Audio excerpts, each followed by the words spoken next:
I can see. Please, my name is Missy Q. Missy Q, please.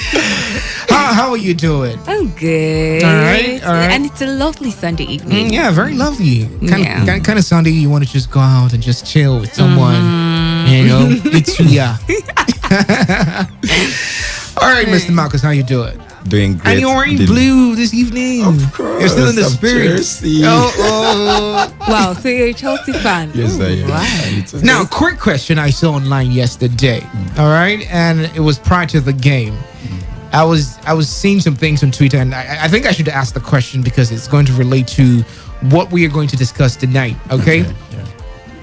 If you were told by your girlfriend or your wife to stay behind to miss the Chelsea game, the final match, would you have done it? You're saying I'm not married. Would you have done it? I would have rather prefer watching the match with my friends than doing it at home. Except she will step out with me to go. Oh, she's watch telling you, it out no. there. She's telling you, babe, let's not watch. Let's watch Telemundo. Let's stay back. No, it will be fun enough. She's not seeing that fun. She wants you to stay. In fact, don't go out. Stay behind and watch. I'll rather step out to watch the match. and while we were talking, this young man stepped into the building. How are you doing? You look like somebody who was just running from the stadium yesterday and came in. Good evening, Dave. Good evening, Kiro and Marcus. Good evening. The traffic was so bad, like very, very bad. Yeah. I think that's why Wendy's not here this evening. All right, so quickly to the question. So, would you have stayed back? Never. No, so people value Chelsea more than their relationships. Seriously, I don't know for them, but actually for me, I would rather watch that match than staying indoors with anybody. Who is your girlfriend? Jesus Christ.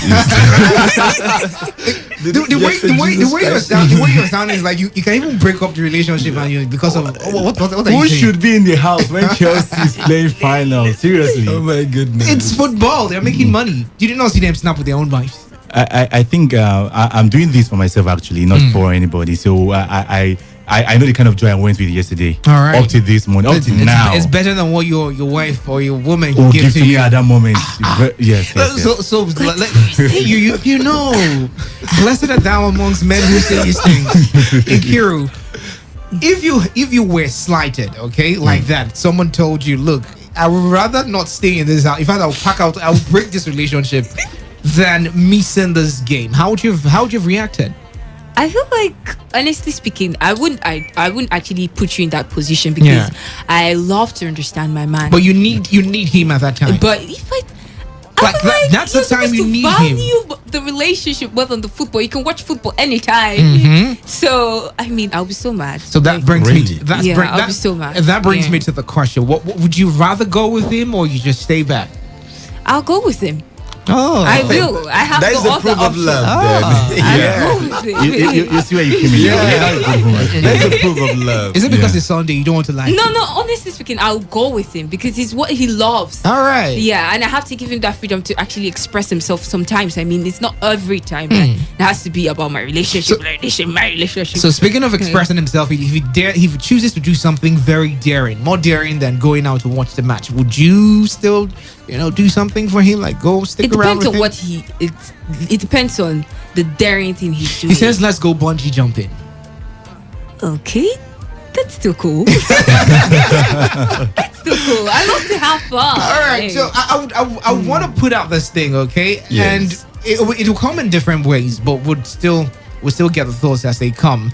What is the scariest, riskiest thing that you've ever done? Like you said, okay, you've never really bothered to think it twice because it was a football match. All right, but imagine if it was something outside Nigeria. Let's go to Afghanistan and just go and do something. Would you risk it because you love him?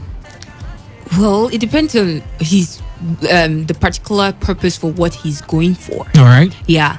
So if you're saying, okay, let's go to Afghanistan, I'm like, okay, what are you going to? Not like Afghanistan when it's cool, or like Afghanistan when it's Afghanistan. Okay. Playing with fireworks everywhere, poop, poop, poop, poop, poop, you know, that kind of thing. That's what I'm saying. It depends on the context of what he's going there for. Let's say you dated someone like me, and I had to go do a report in Afghanistan. That would be nice, though. No, we are not going. We are not going. And I had to move with my family. No.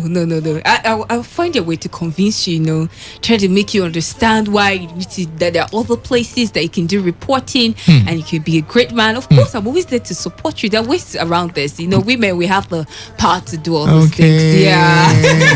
Manipulation. No, it's not manipulation. It's not manipulation. You understand? I'm going to actually make you understand that, okay, fine, there are other places you can go and be better. Yeah, and I'll give you like options, like various options, make you see the good side of those places, convince you. I'm a very good I can convince. But the thing is, guys, you're not in your full how would I use it? You're not really in total control when it comes to this issue of love. All right. So she tells you, I mean, I've heard so many stories. I've been with so many men, when, especially the ones who God has called, and we would talk something and he's like, okay, when I got into the ministry, I told my wife, you know what, honey, we're starting a church. And she's like, why? Or did God call me? Or can't he wait till later? Let's just get the family going. And the question is, would you really get into a crazy adventure because of love? Like, would you love is something, when you're in love, you're not yourself anymore. Like, you think differently, you act differently, you want to sacrifice, you want to spend time, you want to invest in that other person's career or choices. I heard someone say when she was dating this guy and she was in PH. If I call the person, the person. She was in PH, and the guy will come all the way from, I think, Kaduna to visit her every weekend. Wow. Just to prove that he loves her and is caring. And to me, that's like the highest form of gross stupidity. Why would you do that kind of thing? I mean, if you lose your life, someone else will just come into that picture, and then but crazy things happen.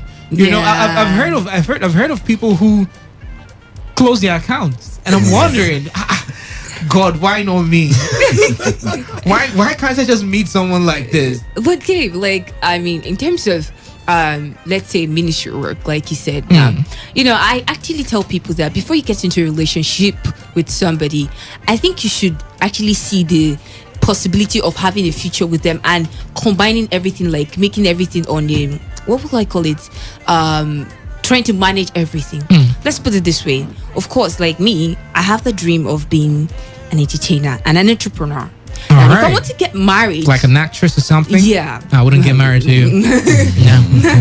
No way. So now, if I want to get married, I'm actually going to get married to somebody who can actually see my dream, understand it, and actually work with me on that dream. All right. Because there's some certain things that I'll tell you or I'll tell him, and he's like, I don't understand. That dream is too big, and they may not be able to push you to that level. All right. But if I was to get married to a man who could actually say, okay, fine, I can see myself in your vision. It's very easy when you just walk up to them and say, baby, I have a shoot in USA. And he's like, oh, baby, go. It sounds so nice. Let's turn up the heat a little bit, right? Everyone is so comfortable. Let me throw direct questions to you now. Have you ever done something crazy for someone you love?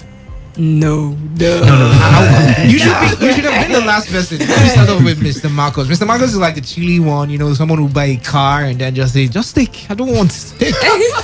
Have you ever done something crazy? And has someone ever done something crazy because they were in love with you? Okay, someone done something crazy because they were in love with me. Yes. Like what? I could remember back then when I was in school, and a colleague might tend to be in love with me then. Then I was pretty younger. School. Yes. So instead of people to read, you're loving yourself. It happens. And I could remember one of the days she actually bid to take me out. And she told me this was my last card, but I want to spend it on you, Mr. Marcos. And I was like, come on, you can just reserve this for yourself. He said, no, you deserve it. But at the back of your mind, were you wanting that money? Were you in need of that money? No, I wasn't in need of it. Are you sure? Yes, I wasn't in need of it. But I made an appeal that let her just reserve it. She said, no, I know I'll get another one, but for the moment, I want to spend it with you.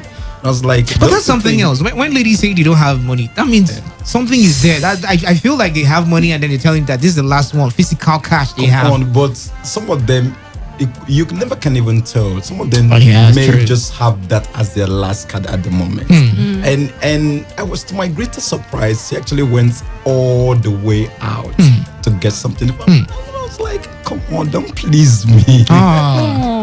Don't please husband me. material. Here you come again. And she was like, no, in fact, I can do anything just for you. And I was just watching her. Did you love her the same way she loved you? At the moment, no. You see?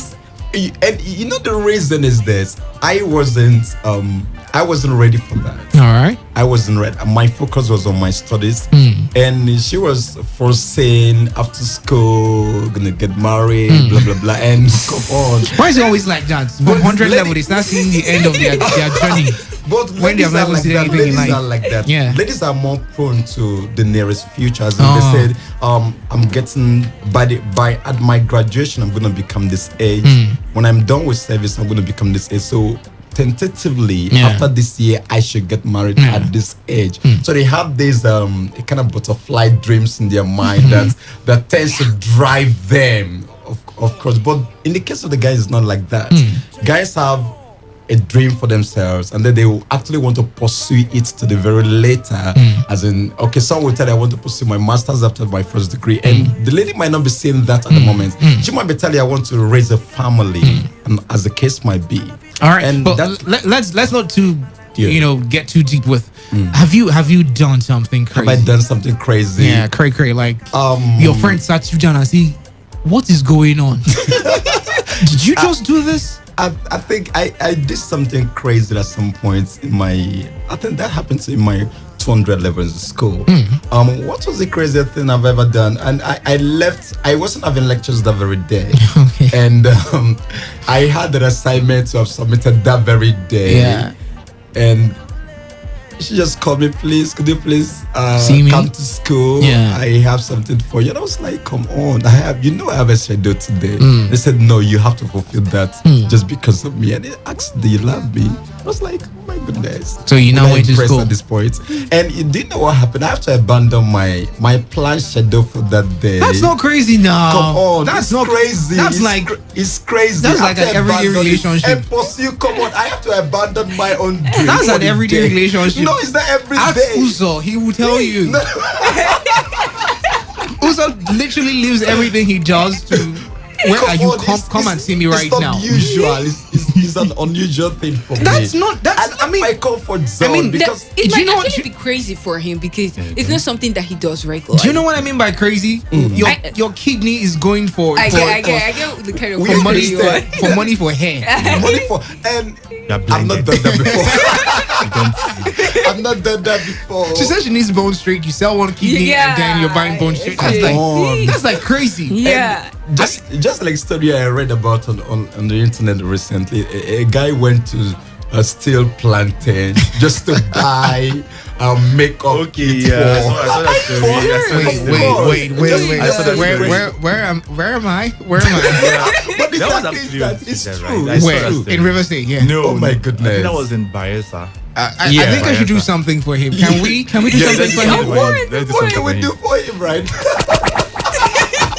Flog him very let's flog it after this. You stole plantain. And he was caught. And he has to confess. And that is for love. That is because of love. Oh my God. The girlfriend requested for 10,000 naira for makeup kit. And then he has to go all the way. Wait, with the makeup kit, was it to start a business or to... As the makeup, her makeup or whatever. To make herself off. To make herself one off. more. Just flog him again. Flog him. Flog him without season.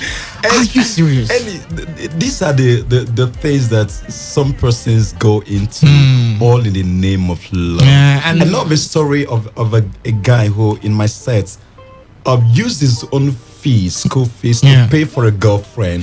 That thing, I think it's like the thing that happens to you when you're in love in school. Like everything that happens to you is you think about what you spend, and the money that comes to you goes to her. You're feeding. Oh, man, why are you guys acting like this thing didn't happen to you? So be real with me, like brothers. Like when you have money, you think about. That's the thing about love. I mean, you become selfless to that extent. But the thing is, when you don't know where to draw the line, all right. And we've heard so many stories about people who train women. Yeah. All right. They train them in school. In school, lavish them, lavishing them, rather spend money on them. And at the end of the day, she says, "Come on." For some reason, let's not do this again. Oh my god! All right. I saw a skid. Nas boy has been spending on her, and he's this local champion. He's been spending on her, taking her out. What you want to buy, you buy for her. Yeah. And one day he came to propose, and she was like, "What's that? I'm not getting married." And I said, "Wait for me." And when he brought out one child, and I said, "Will you marry me?" It was like, oh, why? Why would I get married to you? So people most of the time we have gone past our limit, and people are going through things. You never know. So many people are having scars. I got into a relationship, I spent everything, and right now he's not with me, and you do not even know that you were the one that made the mistake. I mean, you couldn't draw the line. All right. Also, just two questions under 2 minutes. Have you ever done something crazy, and has someone ever done something crazy for you? Well, I say I've not done. Well, maybe I would say someone have done. When you're not interested in something and the person is keep pressing. Yeah, I know. What kind of thing is that? Yeah, in my 200 level, I think someone virtually paid for all my textbooks. Wow. Wow. Wait, let's understand something. Let's understand something. Let's understand seed sowing and craziness. Craziness. At a particular point in time where you are not interested in somebody, the person trying all means to get your attention. Person paid for your textbooks and telling you I'll do more. Can you just I don't know why are you so harsh on me? Just calm down a bit. You see that you are going to flow. You don't want to consider me. That's why everything is just happening this way. Just calm down a bit. Even my community service, then I was just sitting there one day in my faculty. I was like, my community service. She said, you've not paid. Seriously. Okay. She gave me the money for it. I went to pay. Well, I'll collect. You understand? I can't reject that now. Ladies don't do that. So I'm a guy. I can't do that also. I think you people are very gentle people. Though. You people have been in places where crazy things don't happen. I needed more of that. But after that time, it seems everything just stopped. Girl don't break. Like, has she broken bottle on another girl's head because of you before? They go quarrel. Like, she goes to the person's DM. Like, this guy, I don't understand. Why are you with him? Has she broken bottle on someone's head? No, she haven't broken bottle. That means you'll not be in relationship now. You have to go through. I'm not saying I've been in that kind of relationship. I've actually seen guys that they at that point in time where they're with their partner, they don't behave normal again. At that point in time, when you talk to them, they might even insult you. When they're with their baby. That's some serious mental health issues. Yes, they don't behave normal. That's obsession. That's obsession. Yeah, true. Wow. That's like in Kiru now. I can't sell my Bitcoin and can't give it to her. That's obsession because you're not guaranteed. That relationship isn't guaranteed. There is no authenticity to what you guys are doing. I mean, it's just like I know the day she wakes up and says, "Look, it ends." There's this phrase they use: "Whatever we think we had been doing before." It ends now. My prof in school, Professor Onohai, he normally says something. He said the Bible says you should love your neighbor as yourself and not more than yourself. So if I'm a kind of person, let me use that for example. I sub 200 naira and you're a kind of person that is into social media very well and you need, let me say, sub of 2,000 naira. And I sub 200 naira. Now, I don't have that money. I went to look for money to sub 2,000 naira for you. At that point in time, you're loving your neighbor more than yourself. And you're sinning against God. And that's crazy. Yes, you're not sinning against God. That professor, he actually failed 5 guys, I think. They bought textbook for their girlfriends. And in the same class, they didn't buy for themselves. He said, I've never seen such an unserious person like you. And the person didn't even do well in the exam. He said, you have to, and they were in the final year. So you have to stay back. So you will learn. Whoa. You have to stay back. They stayed back. They stayed back.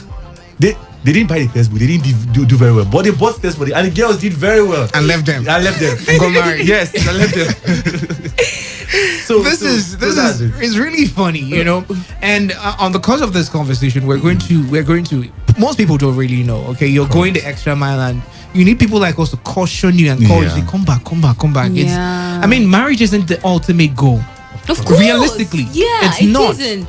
It isn't. Yeah. Why can't I be friends with you and do the best I can for you rather than, stealing to please you? Yeah. And humans are insatiable.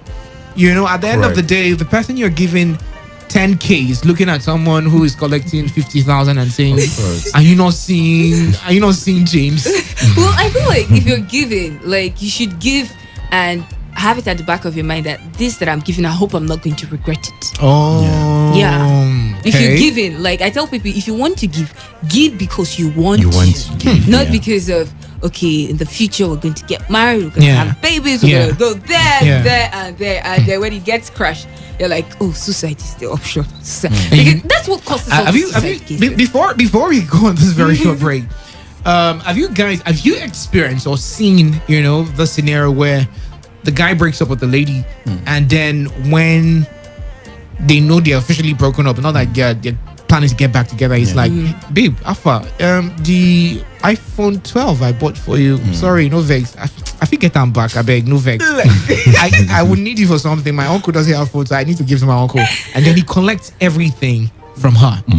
All right, and to that extent, you see that it's not even the love that made you give. Yeah. You were given because you wanted to feel validated in that relationship. All right, so we're going to draw so many lines, so many red flags. You're obviously not in your normal sense of, and if you're not careful, we use this whip on you so that you understand. I mean, if you want to be crazy and be alive. So many people look up to you. Have a family, all right? Someone said before you give to your girlfriend, give to your mama. Of course. Yeah. The blessing will come from mama, the pass on.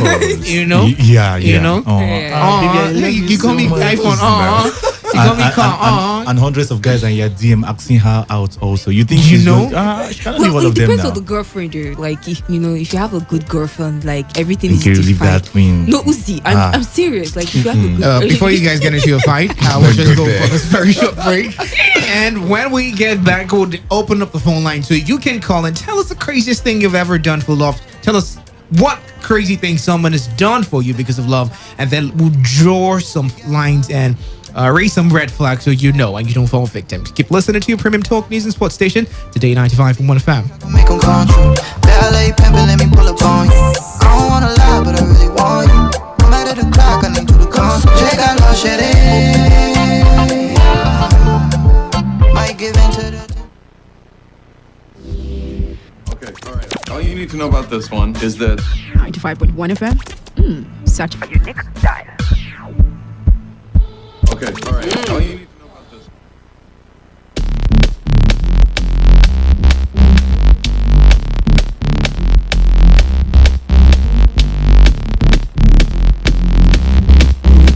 Today 95.1 FM, please listen to this announcement. Get high income skills to make more money, not high tuition fees to get a certificate. Paying 1 million naira or more to get a certificate in 4 years just to line up for a job of 50,000 naira or to learn a high income skill so that you can make 1 million naira a month. Which do you think is wiser? Now, in Port Harcourt, you can acquire these skills from Millionaire School Project for free in the areas of advanced social media digital marketing, sales automated using artificial intelligence, which can make more than $1,000 minimum per month for you with a business opportunity to use the skills you have learned. Now, for more details, you can send high income to 0704 403 9232. 0704 403 9232.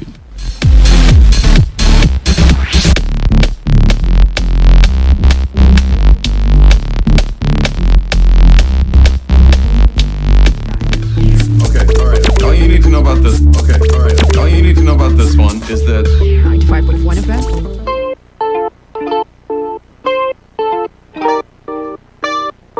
Top boy. DJ Spino. Fire boy. I love you fight kung fu, but I go fight for you. I got my eyes on you. You got vibes on you. I know if you die for you, Ladies, but I'll live my life for you. I got my eyes on you. You got vibes on you. Yeah, color shit. We could go on a vacation, have fun maybe all night. All right, we could go on a vacation together because you're on the program. Hey, do I want to say Air Talk? No. It's Cruise Control right here on your premium talk news and sports station, Today 95.1 FM. And we're having a blast in the studio. I mean, the conversation is heated. And we're having different opinions about crazy things you've done for love and crazy things people have done because of love for you. And would like to get your thoughts about that. But before that, all right, someone feels like they could put me on the spot. Of course. And Yeah. all right. Yeah. So, So tell James, us. All I want right. you to tell me your experience. Have you ever done anything crazy? Like, I mean, crazy? No, I think before that question, ask him first. Have you ever been in love before? Of course, am I a stone? I love the reaction of his face. One, I'm in love with myself. I'm in love with Jesus. Jesus Christ. You know? No, but like, you No, know, no, no. like, have you ever been in love, like, love? No, not that time. That type only exists on IG, so no, not that time.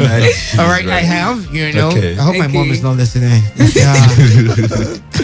Feels weird, you know. But, like, did you course. do anything crazy for her? Crazy.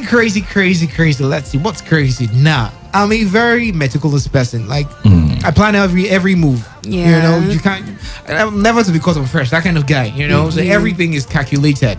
If I'm to give you 10 naira, I know I need to give you 10 naira, not because you're fine. Let's not get it Yeah. twisted. You're not manipulating me to give you that money. I'm just giving it to you because I feel like I need to do it for you. Yeah. Yeah. All right, but has someone done something crazy for me? Come on, you know, what are we here for? Yeah, fresh guy. You know, Never take a cut of you care. Very know, fine guy, who's- so- hey. All right, somebody actually. When I was it was in school. All right, Okay. and someone actually gave me a very huge amount of money. You Wow. know, I never experienced it, you know. I just said I needed money to do something, and she was like, okay, how much do you need? I'm like, oh, this is the amount. And she goes, next name. Tell us the She Wow. sent it to me, got a phone for my sister, sent money to my cousins. I mean, she was just spending on us like that. And I was Wow. like, you know, am I not lucky to be blessed? take that Come and let me, message. yes, receive, Oh my God. receive this grace. You know, but I think that's like the highest crazy. But I have Yeah. friends. They have given them cars, and I'm wanting. I don't know. They should cut soap for me. I don't know. Oh goodness gracious. It's good. They have given them cars. Like when I mean cars, like Mercedes. Wow. Wow. It's not Benz, you know. When I say Mercedes, it makes it long. Benz, you Wow. know. I've given them cars. I know people who have, I mean, literally sponsored trips outside Nigeria. And I'm, God so for me, if you're there listening to me right now. But that's like all it takes. And Wow. I know relationship is commitment. You know, Of course, yeah, it sacrifice. is. Commitment, intentionality, you know, but when it gets to the extent where you're not normal again, I mean, you have family, Yeah. you know, you're planning, you're not in a relationship to be in the relationship forever. Like the relationship is not your career. Of course, You have yeah. a life, Yeah. you know. So Right. when you start deviating from your primary goals and objectives in life, Yeah. you need Jesus, please. Yeah. And they also Yeah. need some pain. We also have to flog you to flog out that demon. Oh, all right, before we take some calls, all right, Yeah. I'd like to hear from everyone. What do you think will be that red flag when you see someone like I've asked you before, someone done crazy? Now, if somebody comes to you and says, "Look, I love you to the extent where I would sell my inheritance to make you happy," what would be your response to that? Selling your inheritance to make me happy. You know, not really inheritance, but like a scenario like that. Figuratively, Yeah. I'll tell you no. You know why? Because you can please me. Yes. Now, you cannot for any reason please someone. And just as we know, human beings are insatiable. Yeah. Now, if you are in love with somebody and the persons decide to go the extra mile, Yeah. always watch out, because it might be something manipulative behind. Okay. Now, behind every gift, there is the secret sin of that gift. There is an expectation. Please, can you repeat what you said again? Behind every gift, Father. there is a secret sin behind it. Wisdom. Yes, because there is an expectation. A secret sin. Yeah, there's an expectation which the person has not mentioned, Yeah. but by implication, we demand that from you. Yeah. Because if once I give, now there's a saying that the way to get to the heart of a man Is through a gift. is through gift. Yeah. Now, some persons will give you gifts to lure you into an adventure you originally would not have gone for. But because when you're given a gift, you tend like you're indebted to them. So at that point, you can just change your mind, even when you know that this thing ideally is not good. And on a natural day, I would not have done this thing. But because a gift has been given to you, you just like, okay, let me just honor it.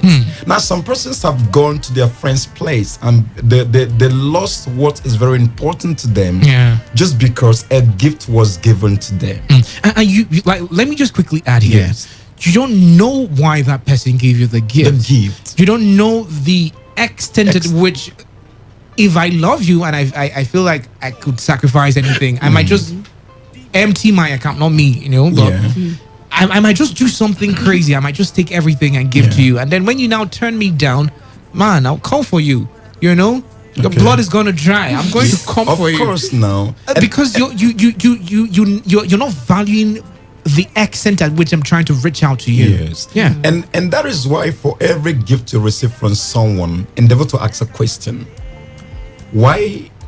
What is this for? And why do you give me gift often?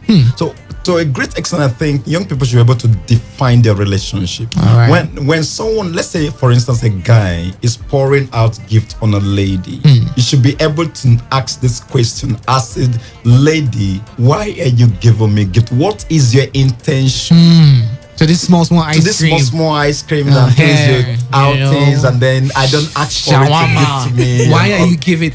Yes. Will they ask that question? That's the problem. Oh. You know, some of the ladies will just Let's chop think them. that they are entitled to it because they They are are friends to okay. you. Or they're ladies. They're Yes, fine. and they are ladies, and some will tell you, okay, am I not beautiful and all of that? So a guy can decide to shower me a gift and all of that, but forgotten that behind the gift the guy is given, there is something that is cooking up for you, and you will end up eating it someday Lonely. because the gift has been given to you, and you feel that there's this indebtedness That you just in find yourself. Of course, and you never can even tell.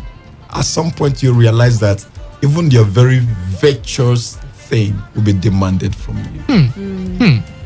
All right. So whatever you cannot sacrifice, do not give gift for. Yeah. He dropped the mic.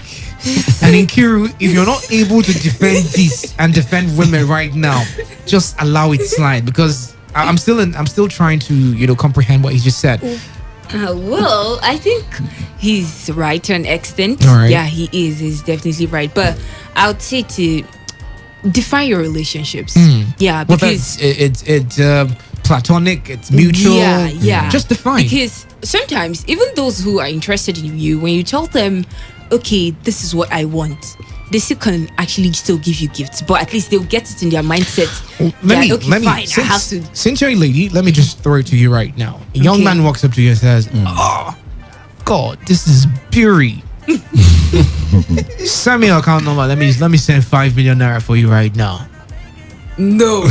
No, he's looking at you like, okay, you're virtuous, you have the qualities, you have everything it takes to make a good home, blah blah blah. Well, we know what we're looking for, but back to what I was saying.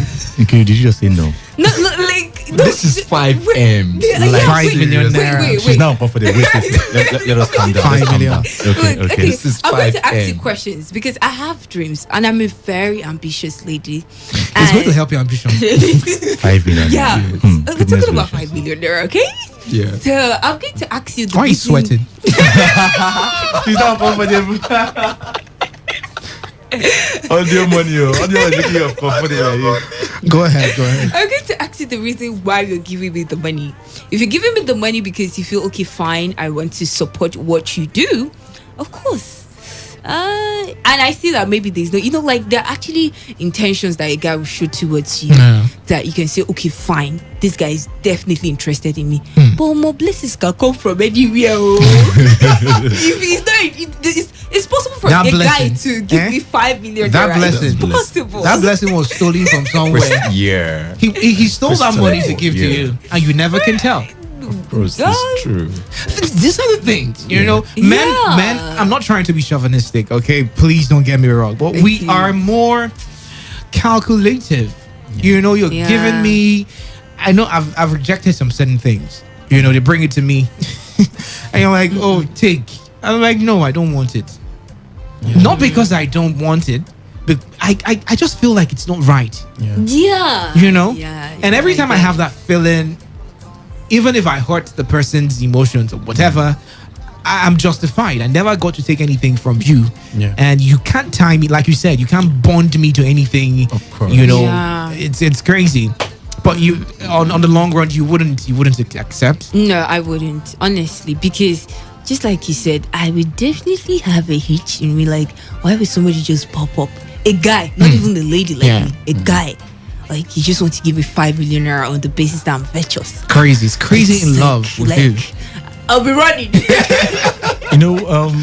If you ask me, I'm going to say that sometimes the attitude you portray towards that particular person, okay, let's say you're the receiver, you don't actually like this person, but you're showing the person, give the person signs, green lights that you like the person. Yeah. When it comes around, he gives you gifts, you call him so many sweet names that you can't do And without it feels him. like you're scamming him. Yeah, you're scamming him because within himself, he's You don't feeling know men. he's loved, but you know yourself that You don't like this this person. person. Yeah. Now, if it's me, the vibe I'll give you already ought to know that this guy is not interested.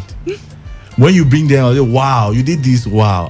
No shaking that, it's too much, thank you. I've left. That gratitude might not be the way you want it. I'll just greet you as if it's a normal thing that you ought to do. Yeah. Now, when you see my attitude towards you, you know that this guy, I don't think. But some men can be persistent too. Yeah, they can. Have you seen stubborn men? Yeah, they're stubborn men. And they're also stubborn women. Yeah. So you can make Have you yourself to been be stalked? stubborn. Have you been stalked before? Yeah. Have you been stalked before? I've not. Have you been stalked? This is a girl now. No, I don't. No. I haven't been stalked before. I don't think so. I'm dealing with one for a friend right now. Like, we have blocked all the numbers. This man has. No, it's funny, but I haven't. All right. Yeah. Well, but those are Because signs there of are ways crazy. I handle. No, actually, there are ways I handle situations. Yeah. How do you handle being stalked by someone crazy who wants to give you crazy love? Of course, there are ways to handle it. Like how? Like being very, very, very strict with the person. I mean, Very strict. You're Do you know what they call? Do you know what they call initial gra-gra? Do you know that? You might be doing that. You don't say, I know she. I know what you Let mean. me calm down. Follow you. and every day he's sending you 100K. You know, No, not every day. sometimes when they look at Enjoyment you, of that. when they look at you, they just know your weak points, so they tend to follow that way. Yeah. You give them footsteps on how they'll match into your life. You know, this thing you're saying, I listened to one conversation someone had, and he was like, every lady has that little crack. All right, very little crack for tiny light to just come through, or just very tiny rays of light to come through. And that guy you're saying, he's my best friend now, nothing will happen, or he's just stalking me, nothing will happen. One day you get vulnerable, and then that tiny crack becomes a door. Yeah. The door becomes a gate. The gate becomes a field, and he's there, like, in your life. Do you understand? So if you say you're not treating a stalker is not a joke. Like, one day we'll address that kind of issue. Yeah. All right, but let's hear from other people. What do you think? All right, is it, to what extent do you think you should draw the line? Have you been crazily in love with someone? What's the craziest thing you've done for someone? And what's the craziest thing someone has done for you? Hit us up on the number 0817 0000951 or 0810 951 0951, or send your text messages and your WhatsApp messages to the number 0701 933 What's the craziest thing? Like you look back to it and you're like, wow, this person actually did this kind of thing for me. Or what's the craziest thing you've done for someone? Hit me up on the number 0817-0000951 or 0810-9510951, or send your text messages and your WhatsApp messages to the number 0701-933-9962. 95.1 FM. Good evening and welcome. What's your name? Hello, good evening. What's your name? All right. Do all to call back if you can. The numbers again, 0817-0000951 or 0810-9510951, or send your text messages and your WhatsApp messages to the number 0701-933-9962. So you can also go on Twitter, all right, and drop your comments there, and we will do justice to read them as they come. Even if the phone lines might be having some issues, I think you should keep your calls coming in so you can be part of this conversation. We'd like to hear from you. All right, what do you think the line is when it comes to crazy? Some people think when you invest, they use the word invest. Okay, so you're investing in this lady. It's an investment, and one day it will pay off. And only for that day to come, It doesn't pay off. and your sleep cuts. You understand? So, what do you think? Do you think people should really? Do you think? All right, let's take a call before I get the question. 95.1 FM. Good evening. Yeah, good evening. Good evening. What's your name? Where are you calling from? Yeah, I'm calling from Rumibo. What's your name? My name is William. William. All right. How you doing, William? I'm fine. All right. So tell us the truth and nothing but the truth. What is the craziest thing you've done? All right. Remind me when I was in school, I had to I think use my school fees to help a friend. Hey. It turned out that it didn't work out for both of us. Oh, sorry. Has someone done something crazy for you too? No one has done something. If I be a man of God, someone would do. Are you married? No, I'm not. All right, but what do you think the line should be when it comes to you loving someone and you wanting to give to the person? I don't know. I don't get the question. What where do you think the line should be drawn? You know, yeah. You know, this emotional thing. Sometimes it seems like you can't hold it back when you be called upon, quote unquote. When you be called upon. When emotions are being called upon. Yeah, go ahead. Yeah. So when you love somebody, sometimes it seems as if you are tempted to. And that temptation sometimes it's not a temptation. It's like a kind of let me know what you let me see what you do if you had been my man, something like that. No, you just give in. If it's the girl, let me see what you do if you have been my girl. So if you're in that situation, just give in, just do it. Just don't count it. Don't count anything. Just give it.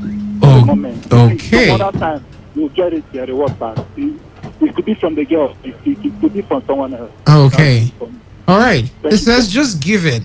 Just give in to the idea that I should sell my car to pay someone's school fees, or the other way around, rent a house. And rent a house for a lady in the name of I want to show the extent to which I love. No, I can't just Dave. You know what? I can't just give in. Are we just saying because we are men? I don't really know how I'm processing this thing in my head. I think Dave, we are maybe our thinking pattern and the way our mind is structured is different. Is quite different. But most guys on the other side will do this thing just to impress. You know, the issue I think that guys are actually having is because they want to impress the lady. All right, just hold that thought. Let's just get the score. 95.1 FM. Good evening and welcome. What's your name? Hi, what's your name? Where are you calling from? I'm Esther, calling from Pennsylvania. Esther, how you doing this Sunday? I'm cool. You sound like you're just waking up. Have you had rice and chicken tonight? You need it. No, really. All All right, tell us, Esther, what's the craziest thing someone has ever done for you? Okay, like someone has actually abandoned the most important thing he has to do. What's like what? To come see me, like, Okay. we have plenty people waiting for him, like on his neck. Come to this one, and he just left all of them and came straight to me. Oh, Esther.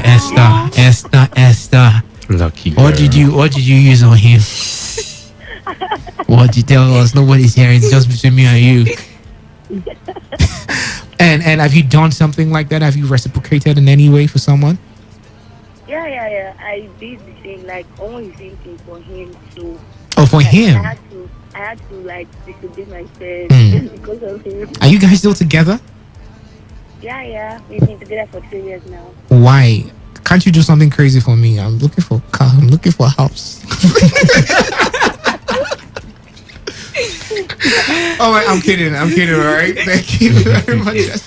But okay, let's take some other calls. 95.1 FM. Good evening. What's your name? Hey, my brother. Welcome. What's your name? Collins. Mr. Kimka. Okay, Mr. Kimka. You're welcome. Kimka, peace on you. Your boy is loyal. Yeah, good evening. Yeah. All right, go ahead. Tell us what's the craziest thing you've done. I don't think I've done any. I trust you now. you're a professional African man. I don't think I've done. But has someone done something crazy for you? I would say yes. Like someone have actually taken care of my feeding throughout my final year. Throughout your final year? Morning, afternoon, and night.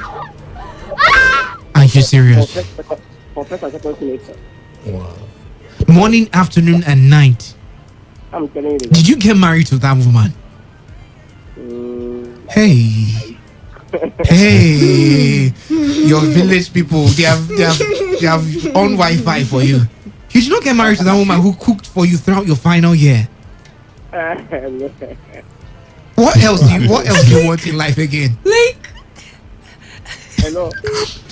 All right. Okay. So let's be very realistic. Okay. So Hello. I can hear you. I can hear you. Okay. All right. Where do you think people should draw the line? Okay. Where do you think they should draw the line? Like, this is just too crazy to do. The moment you get to the point where you are not doing to this person, to show the person that you are a man, you can do anything for her. Hey, you need us back at that time to take care of you. Yeah. All right. Thank you very much. I mean, some people need us back to just tie them down and give them some lashes. I'm telling you.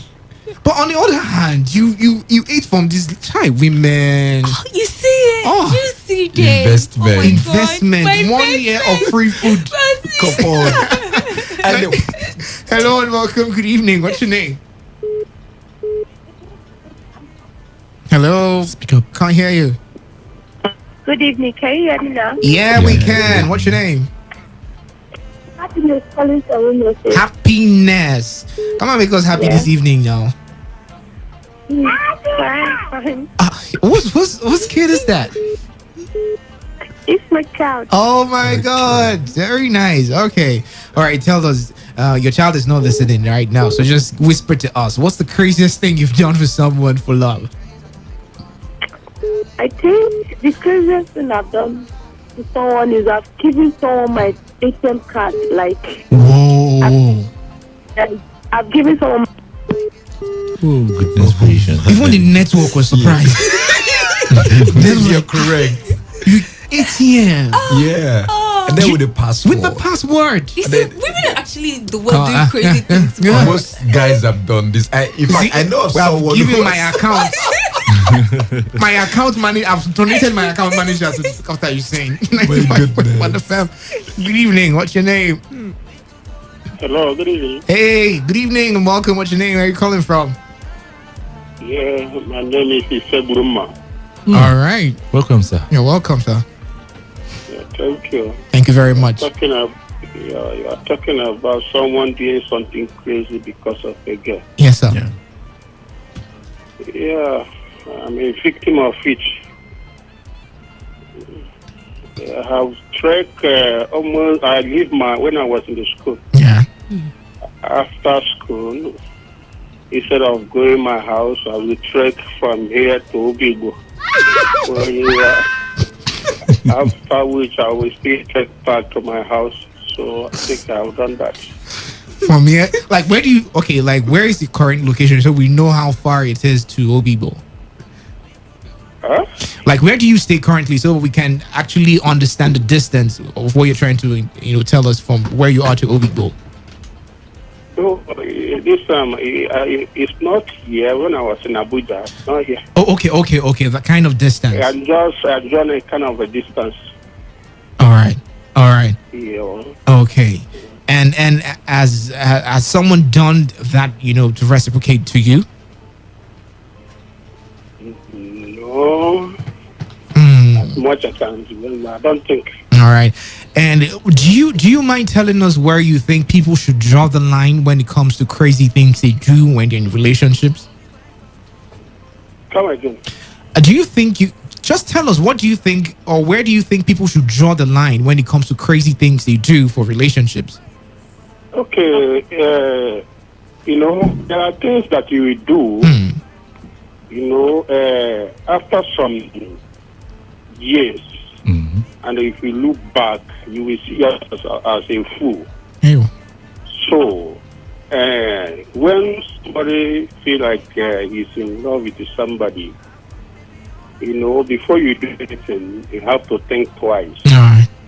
Think twice. So that you will not do what you do. At the end of the day, when you look at yourself on the mirror, you will start seeing yourself as a fool. Yeah. All right. Yeah. So, all right. You should think twice. Okay. Think twice. That's the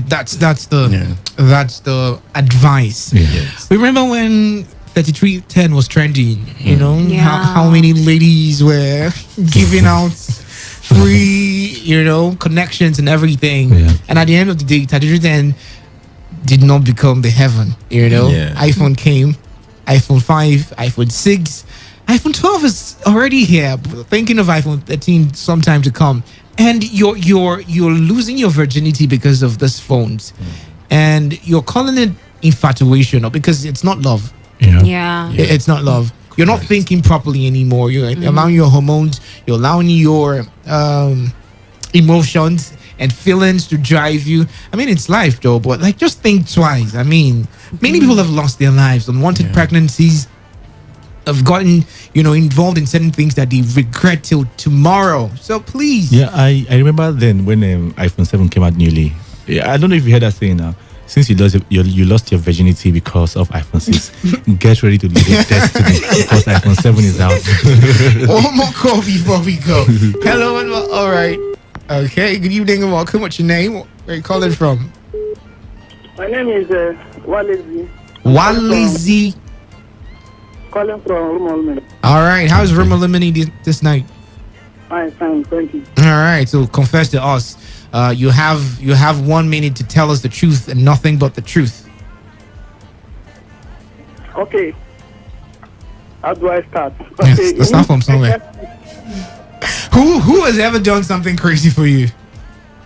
Not really, but I want to say the one I've done for a year. All right, quickly, have 20 seconds. Okay. I've taken my sister's car. skirt. Yeah. My girlfriend, not because I love the skirt and I see that the skirt is my. Oh, you took your sister's skirt to give to her. My God. Yeah.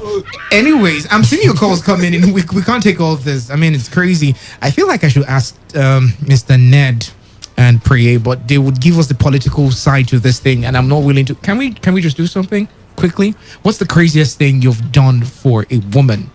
Do you know the coffee is starting in 30 minutes? What? Just give us. I don't know if people have protection, but coffee is starting in 30 minutes. I said he will be political about it. So please tell us. I don't know. I don't do crazy things. Oh, crazy things. crazy like The craziest you've done in your relationship because of love. Actually, I think it has to be a karaoke performance, and I was quite high that day, and I was singing a lot of funny stuff. All right. Thank you very much. This is where we draw the curtains. It's been a wonderful conversation with you guys out there. But please, before you do anything like the last caller said or the one before the last, think straight, think it twice. Make sure that you're fully at grasp with what you're planning to do, and you don't get yourself in trouble. All right, till same time next week, keep listening to your premium talk news and sports station, Today 95.1 FM. You got really big dreams, I can make them come true. Ballet pimpin', let me pull up on you. I don't wanna lie, but I really want you. I'm out of the clock, I need you to come. Check out no shit in. Might give in to the temptation. She my day one. Pack up the car, I'll be your liaison. Take a road trip if you wanna make fun. I don't run game, but I'm down to play one. Yeah, yeah, yeah. Check out no shit in. We could go on a vacation. Have fun, baby, all night long. Check out no shit in. Yeah. We could go on a vacation. Have fun, baby, all night long.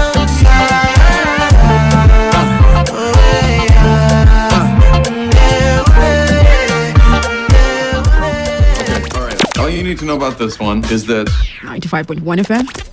Such a unique style. My name is Victor Ezama. My name is Chinedu Iwuna. Guys, you're welcome. This is The Big Stories, a program where news professionals here at Today FM take another look at the stories that made headlines over the last 7 days. The Big Stories is where we attempt to resolve the bone of contention. Are these not the kind of things we're supposed to see in our country when situations like this occur? With expert analysis. Yeah, first off, they have an organized system. I think the system works naturally. Who were they loyal to? The president obviously was losing out. The president is supposed to be the commander-in-chief, right? Yes. But he was losing out. The protest was in his favor. I see politicians in Nigeria, I see governors as people who just come together to put up policies that will only favor them. Banter and more. I came to find out that you can actually sell your name. How possible? I don't know, man. No, Nigeria has developed that kind of technology that can reprint this thing outside the federal government. At the end of the day, who are you loyal to? Nigerian governance system. Totally Everything different. always ends in ruffle. The Big Stories is a Today FM newsroom production, and it comes your way every Sunday at 8 p.m. on your premium news, talk, and sports radio station, Today 95.1 FM.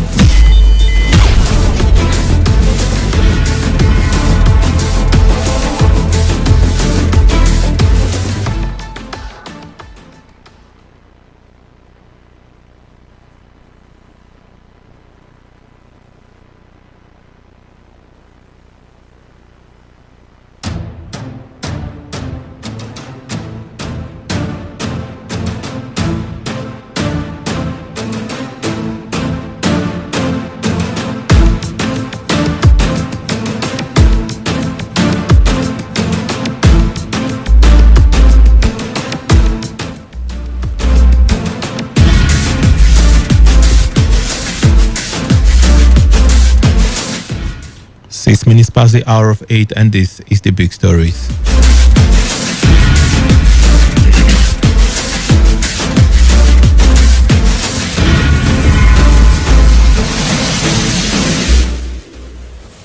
All right, once again, this is The Big Stories, and it comes your way every Sunday right about this time, and we'll be here up to the hour of 9. We'll be talking about those stories that dominated the airwaves last week. Quite a number of stories, very sad stories as well, that we've learned in the last 7 days. I don't know, it's very disheartening to talk about them, especially the series of attacks that we are hearing about from different parts of the country, particularly the kidnap of over 200 girls from Niger State this afternoon around 4:30. About 200 of them were kidnapped. I know it feels like if you feel like one is going down, another one is coming up.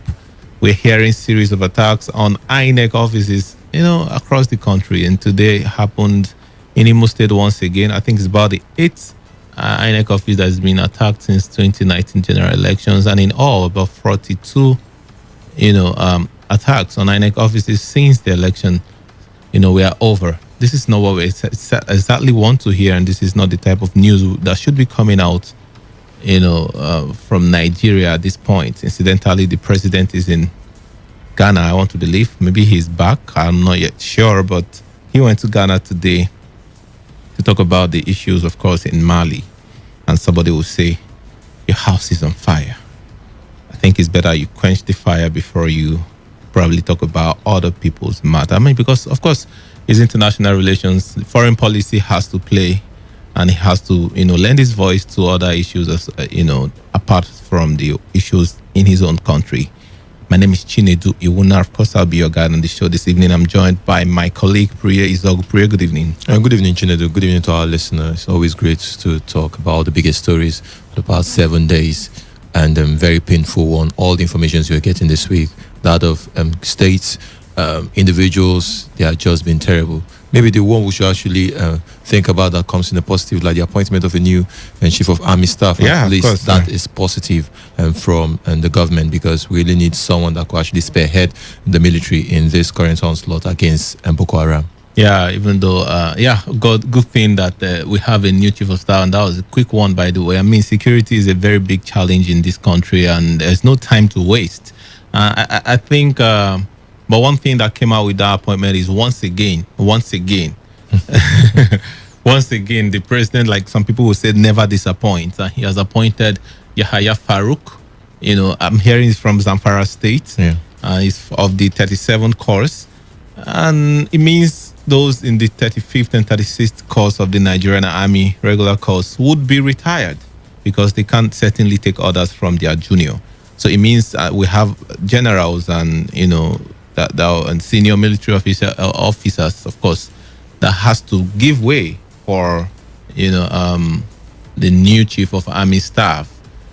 Couldn't the president even just look at other parts of the country, maybe a Yoruba man, maybe an Igbo person, or maybe just maintain the seniority that has always existed, and not, but of course he has the reasons, he has the appointing powers, and he has the reasons he has appointed this man. But Priya, how did that appointment come to you? It wasn't surprising if you follow the president over the years since he was elected in 2015 down to 2019. He makes such decisions without possibly, even though possibly there will be a lot of outcry out there about federal character and all, the president will still want to choose who he feels that can actually work with him. And this time around is Farouk Yahaya, and he feels Major General Farouk Yahaya can actually work and follow his template. That's the idea about appointment, bringing in somebody that can actually interpret what the president wants. We can actually remember that the president he was a former head of state and a retired military officer, so he knows what it means to actually work with your subordinate, people that are lower than you, that can actually work and follow instruction.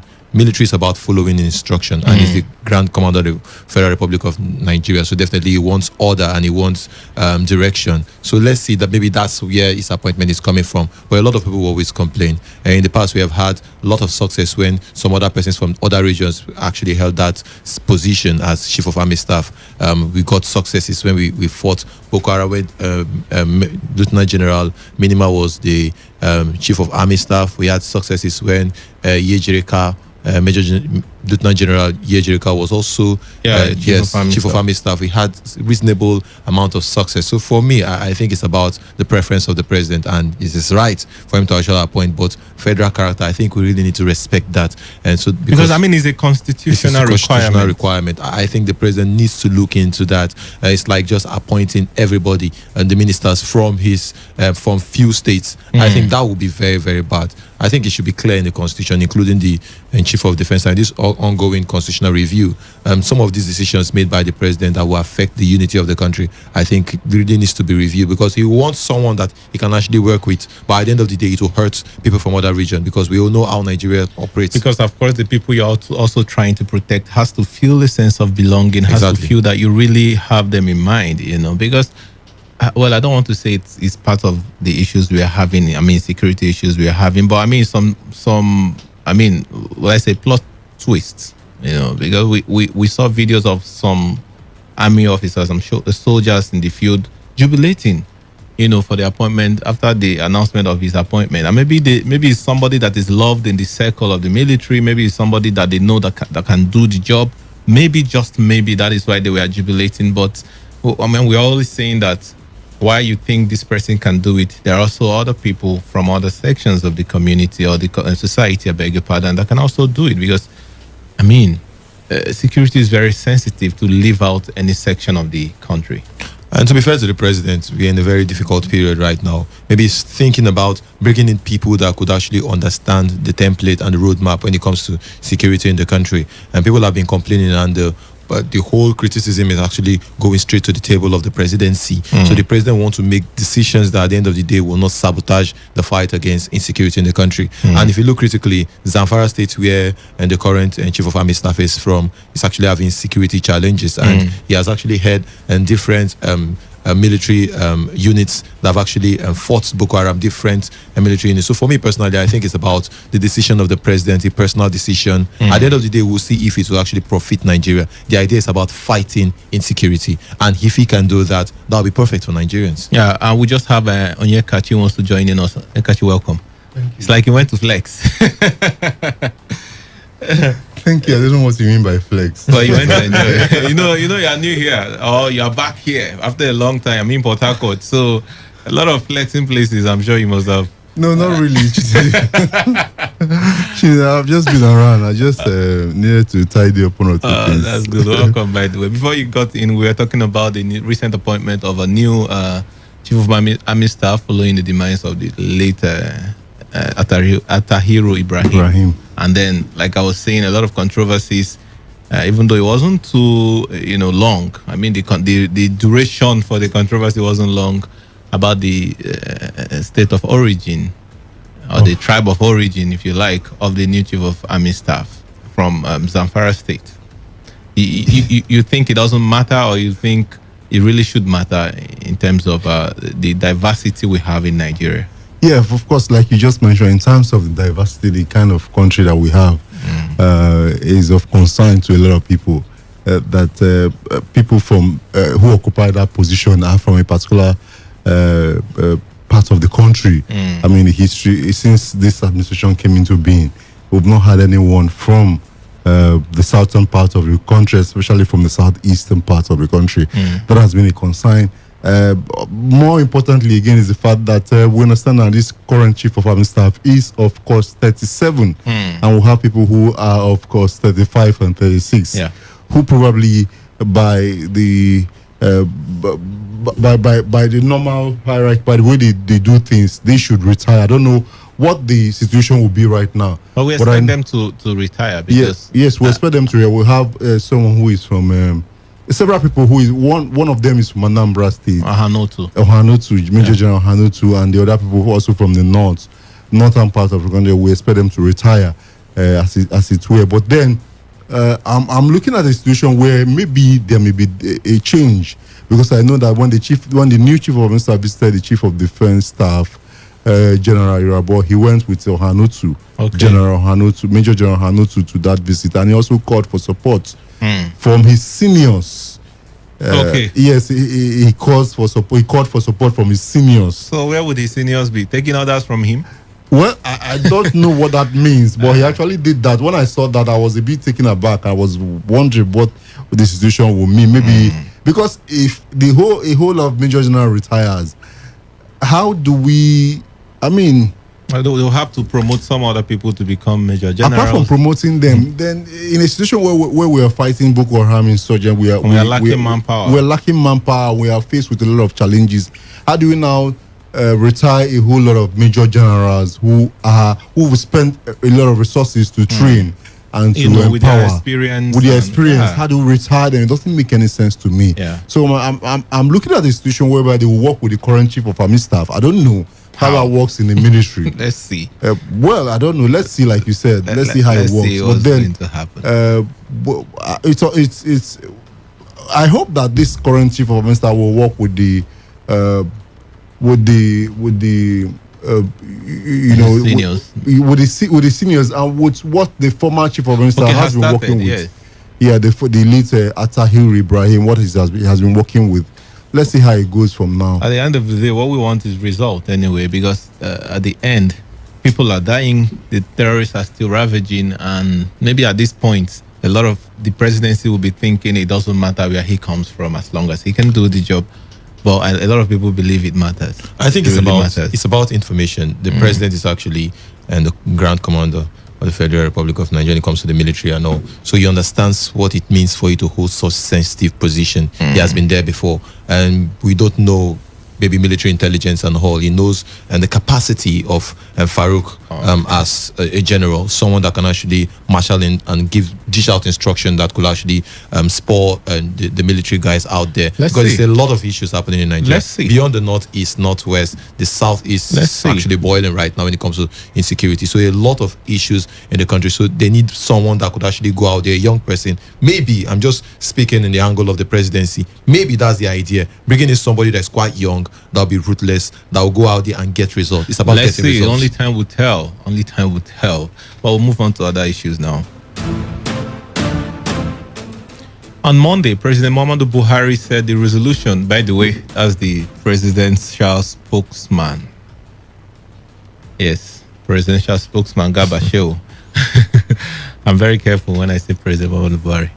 Okay, so President Muhammadu Buhari said the resolution reached by Southern governors, which placed a ban on open grazing in the region, offered no solution to the clashes between the farmers and herders. The president expressed a strong resolve to address the conflict of herders and farmers in a sustained and lasting manner that should lead to the emergence of a permanent solution. This was disclosed by the senior special assistant to the president of media and publicity, Garba Shehu, in a statement titled President Buhari OK's deep-rooted solution to herdsmen attacks, clears way for ranching and revival of forest reserves. According to Shehu, the president had approved a number of specific measures to bring a permanent end to the frequent skirmishes as recommended by the Minister of Agriculture, Sabo Nanano. Okay, so that was the presidential spokesperson. We want to believe it's the president that is speaking because, like they will say, the presidency. And since it's Garba Shehu who is the spokesman of the president, we want to say it's President Buhari who is speaking. Even though I'm very, very, very, very conservative about that belief. Yeah, I'm very, very conservative about that belief. But his response to the Southern Governors Forum, who said, we are banning open grazing. And meanwhile, open grazing is still on, by the way. I mean, after the announcement, this is the second week, I want to believe. And I still see people move from one state to the one place to the other, in the name of grazing. But the president's response to that decision by the Southern governors didn't sit well with the Southern governors. People like our man, Governor Nyesom Wike, said, look, hawk transformer if you want to hawk transformer. We've said what we've said and no going back on it. And the chairman of the Southern Governors Forum, Akere Dolu, also came out to say, Garba Shehu is just an appointee of the president and cannot speak for elected governors, elected officials who the people have entrusted to do to protect them at least. That's swore to the constitution to protect the people. You can't speak for them. So it wasn't a good response from Akere Dolu, but how do you see this whole, how do you even see the response from the president, to what the governors try to do in terms of solving the herders farmers crisis? I think the first thing that comes to my mind is this organization in the presidency when it comes to passing across some very, very important information out there. If you listen or you read the press releases from Femi Adesina, it's quite different from when you get these releases from that of Garba Shehu. And you question some of the paragraph and you ask yourself, come on, this should not be coming from the presidency in quotes. Because if you look critically at that decision, it was made by the Southern governors. It was beyond party line. We had people from the PDP, governors from the PDP and that of the APC making such unanimous decisions. And within that period, we still have leaders from the southwestern part of Nigeria, where we saw the likes of Bola Ahmed Tinubu actually accepting and they concord to that resolution by the Southern governors. So it's more like people from a particular region made the decision. So for me, I think beyond even Garba Shehu could still remember what the Attorney General of the Federation said, Malami SAN. He made mention of a similar thing. It's like banning spare part sales in the north, and it was quite funny. I think this is a big issue when informations are coming out from the executive angle of the country. So for me, it's a big issue, and I think Garba Shehu needs to be careful when he's passing across information, because at the end of the day, it's not just affecting himself, his reputation, it's affecting the presidency. So for me, I think he really needs to be careful releasing some of these informations. Onyagachi, the solution, let's even look at what the Attorney General of the Federation said about the constitutional provision of freedom of movement. But the governors are trying to solve a problem that is caused by rearing of cattle. In this case, it will mean that it's the movement of the cattle, right? Yeah. And this is what the Attorney General tried to juxtapose, if you like, with the movement of people as guaranteed in the Constitution. You think that can pass? The assessment of the Attorney General, you think that can pass? No, I think that the AG was wrong in his assessment. A lot of legal luminary have come out to condemn his assessment, some of the points he raised. And I think he's completely wrong. I'm sure by now he should be regretting that he made such comment, especially being a senior advocate of Nigeria. Being a senior advocate of Nigeria, I think that the issue of open grazing is something. Before now, we've had the Arewa Consultative Forum come out to say, look, we need to find a way around all of this thing. Beyond the issue that the Southern Governors Forum took in Asaba Delta State some times ago, the Arewa Consultative Forum has come out to say, look, this thing can no longer be in vogue. It's a cake, and we need to stop it. Even recently, Katsina State Governor came out to say, look, he's in support of what the position taken by the Southern Governors Forum. And I wonder why the presidency will come out. And again, I think I need to address this issue of Garba Shehu and Femi Adesina. Garba Shehu is a media assistant to the president. Femi Adesina is a media advisor to the president. I don't know who is senior by that office. I want to believe the advisor is senior to the assistant. Should be senior because he's closer to the president. To the president. But then, if Garba Shehu releases a statement, for me, I take it to be the president talking. Yeah, that's for you. Yeah, and we should be, by the way. Yes, that's the normal thing. If Garba Shehu says the presidency said this, then we should all believe that the President Muhammadu Buhari has said this. Whether he's talking from the kitchen or from the bedroom or from the lawn tennis court or wherever he is the president that has spoken. If the president feels that this guy is not speaking my mind, he should just ask him to leave or call him to order. So as far as he remains in the Aso Villa, he speaks for the president. So I think we should get that correct. I wonder why people keep saying no, but because sometimes during the burial of the late Chief of Army Staff, the president did not attend. The assistant, Garba Shehu, came out to make some excuses for the president, but he mentioned that he traveled during that period and he had not spoken with the president as at then. That's the point I'm making. The president feels that he's not representing him in his statement. He should relieve him of his duty. As long as he remains a media special assistant to the president, he speaks for Mr. President. So we should, as media personalities, take him to be speaking for Mr. President. As far as he remains in that villa, he speaks for the president. I think I understand your point. Yeah, he speaks for the president. So if really feels that he's not representing him well, he should just ask him to, relieve him of his duty or ask him to do something else for him. So the statement from Garba Shehu represents the view of President Muhammadu Buhari. Of course. So whatever the president has said, I take it to be. But then I think the president is wrong in his view. Yeah. Because I feel that the position by the Southern Governors Forum, should be respected. We should ban open grazing. This is 21st century, for God's sake. Why would we allow people to be carrying cow? I don't really know. I don't know why it's a big deal. I don't know why it's a big deal. People evolve. Why is this one not evolving? Why are they not allowing development to happen in this area. one. And what is the problem Why with is it it? a big deal? I mean, these guys are not even, the governors are not even saying, look, we are going to, we can provide an alternative place for them The to do what governors they are say. not providing. I mean, I am sure Governor Nyesom Wike has said, we don't even have land to provide for you. We can give you water. If you want, we have water. We'll give you pipe.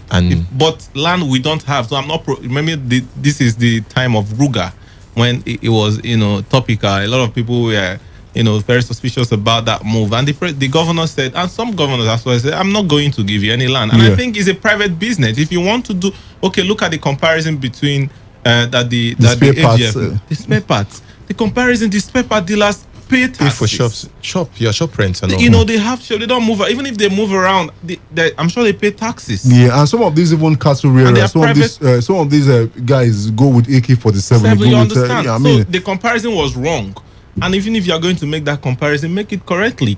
Do the government of the northern state provide free shops for spare part dealers? The answer is no. So why do you expect people from here to provide free land for people, and you're asking for an alternative? I've lived in the northern part of Nigeria for a while when I was serving, and it's very clear most of these cattle are owned by the elites in the north, the rich people in the north, the wealthy people. Like, you can ask yourself now, how much is a cow? And those guys are actually pushing it around. How much is a cow? Some cow could go as huge as 250K, 500,000, $1 million naira, depending on the size of the cow. So it's very expensive. Moving around with over 100 cows, that means you're moving around with over 20 million naira. Yeah, and I think it's about the elites here. It's not about the people moving. It's about the people making those important decisions. The people who send them to make this move. And maybe some of them are even politicians and big Definitely, businessmen around. definitely. That's why they don't want this to end. It's more like it's easy way of making money. I think it's easier to graze, to the method they are using now. I think it's easier. cheaper.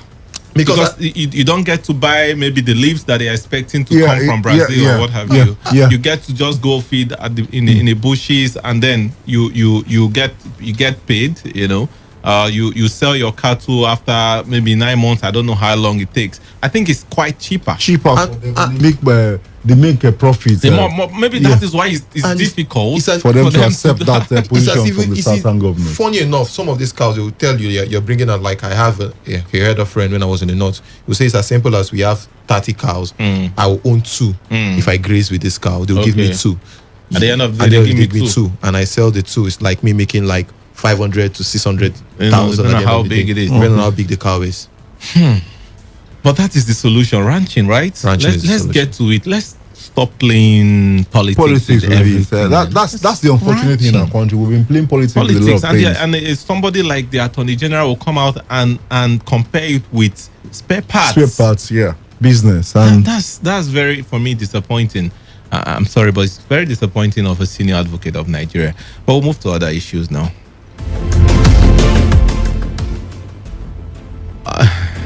I'm laughing because it has to do with Governor Nyesom Wike. Yes, on Monday, Rivers State Governor Nyesom Wike vowed not to abide by the recent agreement reached between the federal government and the striking judiciary and parliamentary workers in Nigeria. The judiciary and parliamentary workers have been on a nationwide strike for close to 2 months over the non-implementation of judicial and legislative financial autonomies. After a series of meetings between the striking workers and the federal government, the two parties reached an agreement over the mode of the implementation of the legislative, of course, and judicial financial autonomy.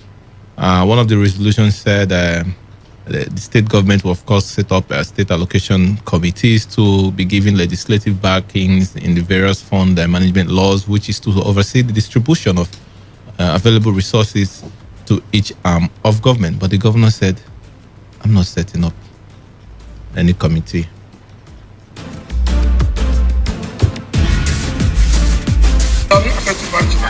For us, state agreement remains a non-issue, as no one can dictate to us how to implement financial autonomy for judicial and legislative branches in a way that is better than what we already doing. We therefore neither set up any new implementation committee because it is simply unnecessary, nor allow the state judiciary to submit its budget directly to state house in breach of extant fiscal policies and regulations that regulate the state budgeting process. I campaign. I am the chief executive. I campaign. The chief didn't campaign. I told the people what our priorities will be. It is only the governor that presents budget to the state assembly. So I will not accept where they will come and tell me that the judiciary should now submit their own budget directly to the state assembly. It's not known. It is not known. As the governor, I will present the budget of the state. No other person has the power to present budget of the state to the state assembly. The Jesuit people that are here, if you like, block your ears. God will make your ears to open today. Hear me now. Hear me now. There's no committee I will set. I will not do it. I will not. I only recognize the head of court who release the funds to the court or to the judiciary. And the judiciary has its own head. How they spend it is not our. So nobody can tell me that money will go to a committee and that committee will now know how the money for the judiciary is being spent. I mean, it's not done anywhere. The federal government cannot use us to be popular before the judiciary. I cannot accept that. I wish to warn therefore first to call off the strike this month. Then government would have no option but to implement the prevailing law on no work, no pay. Administration of justice suffered setback. Generally in Nigeria during this strike, lawyers and litigants are the worst sufferers. Judges and magistrates of the Rivers State Judiciary generally had no access to case files and exhibit in their chambers for writing judgment. Let me declare for the avoidance of doubt that the Rivers State government is already complying with the financial autonomy for Rivers State Judiciary before the June strike, and we are assured of continued greater and total compliance. All right. Of course, the last voice you heard was that of the former Chief Judge of Rivers State, who is now retired, Justice Adama Labinkara. Of course, confirming that the financial autonomy for the judiciary has been ongoing even before the industrial action by the judicial workers. And the governor says, look, whatever agreement you have in Abuja, I'm not part of it. We are going to continue the way we are doing it. Of course, he feels that is the better way to do it, according to him, in accordance to financial regulations, of course, and policies. And so you have to call off your strike. Today is 30, tomorrow is 31st. If by tomorrow these people don't call off their strike, the governor says prevailing laws would have to be implemented, and which is no work, no pay. Onyekachi, no work, no pay, judicial work. I mean, how do you see all these things playing out? First, should the governor look at the federal... should the governor at least obey what everybody came together to agree? Yeah, I think the governor should first see himself as an elected person. He shouldn't portray this personality of the Almighty, the El Shaddai. He seems to be portraying the El Shaddai personality. No one can dare me, the executive governor. Yes, he's the executive governor, but then there are laws that you should obey. First again, I think also that our big issue that we've heard in the area where this thing that the president signed, what's it called? The president signed Order 10. Yes, Executive Order 10. Executive Order 10. Yes, allowing the accountant general to deduct from source. Yeah. The question is, why is the accountant general not deducting from source? If the accountant was deducting from source, all of this issue wouldn't have problem in the first place. I think the governors are already in court, or they're planning to go to court on that order. No, but before they even went to court, before they planned to go to court, the accountant, we expected that the accountant general, the AG, should have started deducting from source to the judiciary, so that these governors would not even have. I mean, if the AG was deducting from source, these governors don't have any say in the first place to even come up to say no work, no pay in the first place. I mean, the Jusum workers wouldn't have even gone to strike in the first place because there's an executive order from the president. There's a law, and they fail to obey the law, and the president signed an executive order that this. I mean, you wonder why the governor would sit first in Asaba and then ask for a ban on open grazing, and then there's a law before you that you should allow judiciary to be independent, to function independently, and then you are sitting on it. Apart from Delta State government, who has come out to say that, look, henceforth I'm going to allow my judicial workers to be independent. I think he did that about 2 weeks ago. Dr. Ifeanyi Okowa. Yes, apart from him, no other governor has come out to say that. So we expect that the Rivers State governor shouldn't take the position of El Shaddai. He is not El Shaddai. There are laws that he should obey, and that law includes the executive order of Mr. President. Yeah. I mean, on the other hand, he's saying that look, these people are independent. On the other hand, he's saying no work, no pay. How do you marry these two situations? It's difficult to marry. That It's is difficult very for you to- contradictory, Yeah, yeah. very, very contradictory. I think we play a lot of politics with some of the basic things, very, very, very basic things. It's more like the governors are like shouting, like the president wants to use this to actually gain the face of the judiciary, more like saving his face. But come on, it's an executive order. It's like a state governor signing an executive order and local government fail to obey them. At the end of the day, to cause chaos in the system. So for me, I think if you have to follow the right channel, if it's about filing a suit against the order of the president, this is more of a constitutional issue.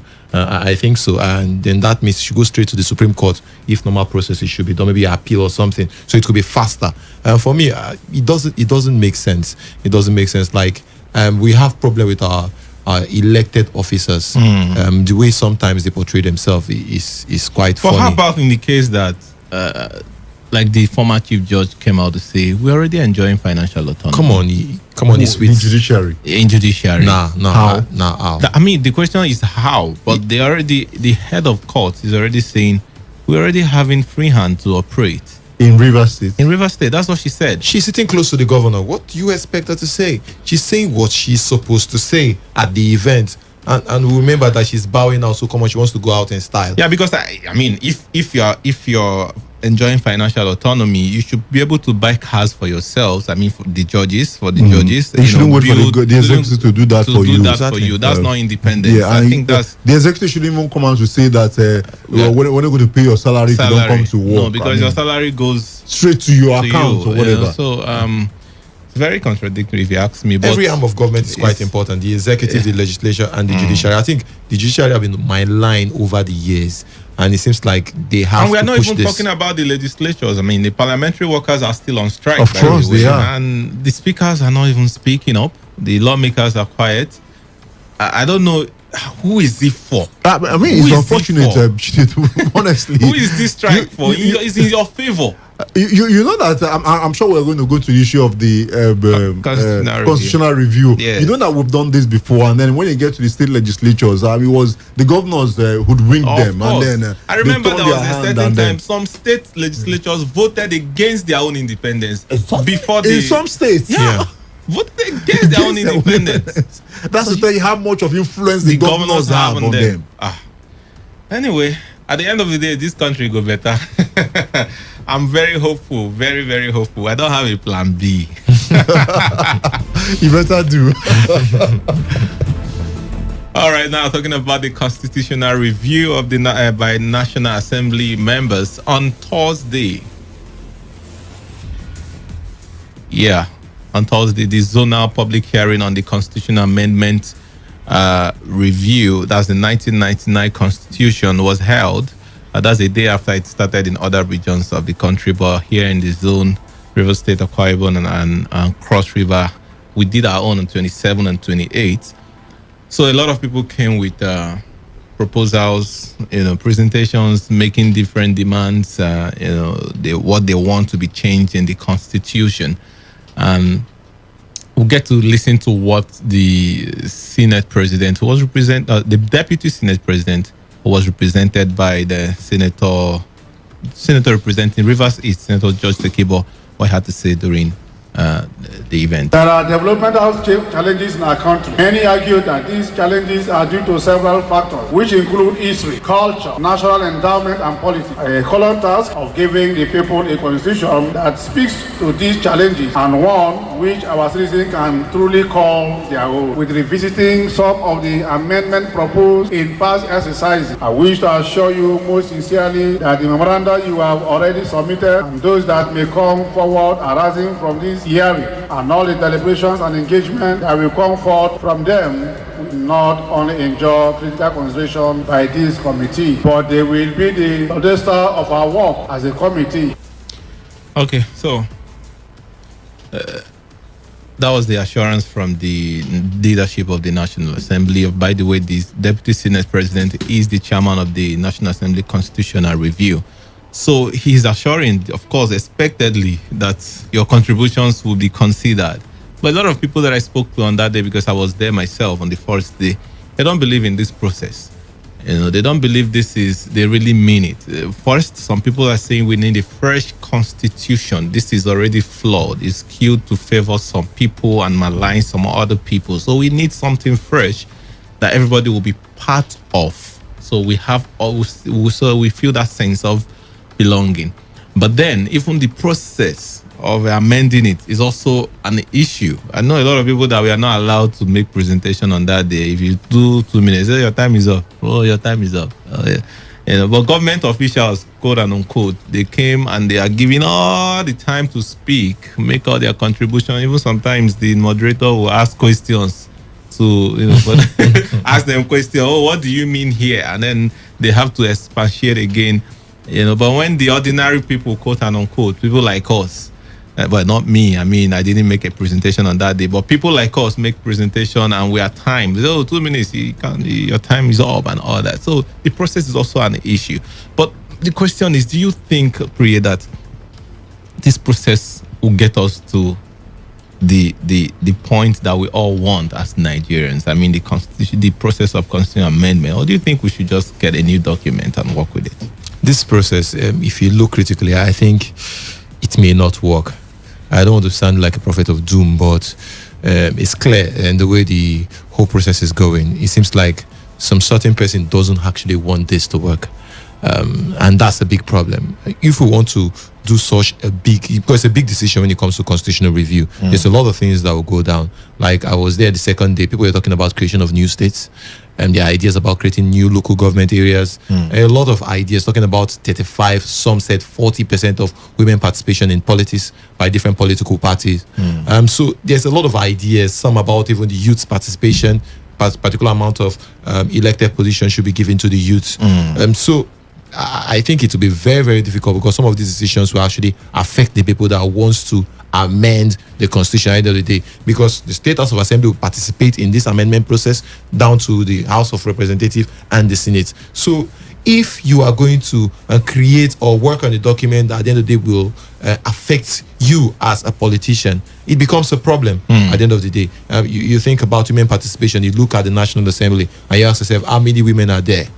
So if we follow the normal process, both the PDP, the APC will be producing like over 30% of their flag bearers to be women, both in the Senate. And how do you expect some of these society that are basically men-dominated environments to allow that to happen? You look at youth participation, look at our Senate. Who is the youngest person in the Senate? That's a question we need to ask. Look at the Federal Executive Council. Young people, by the way.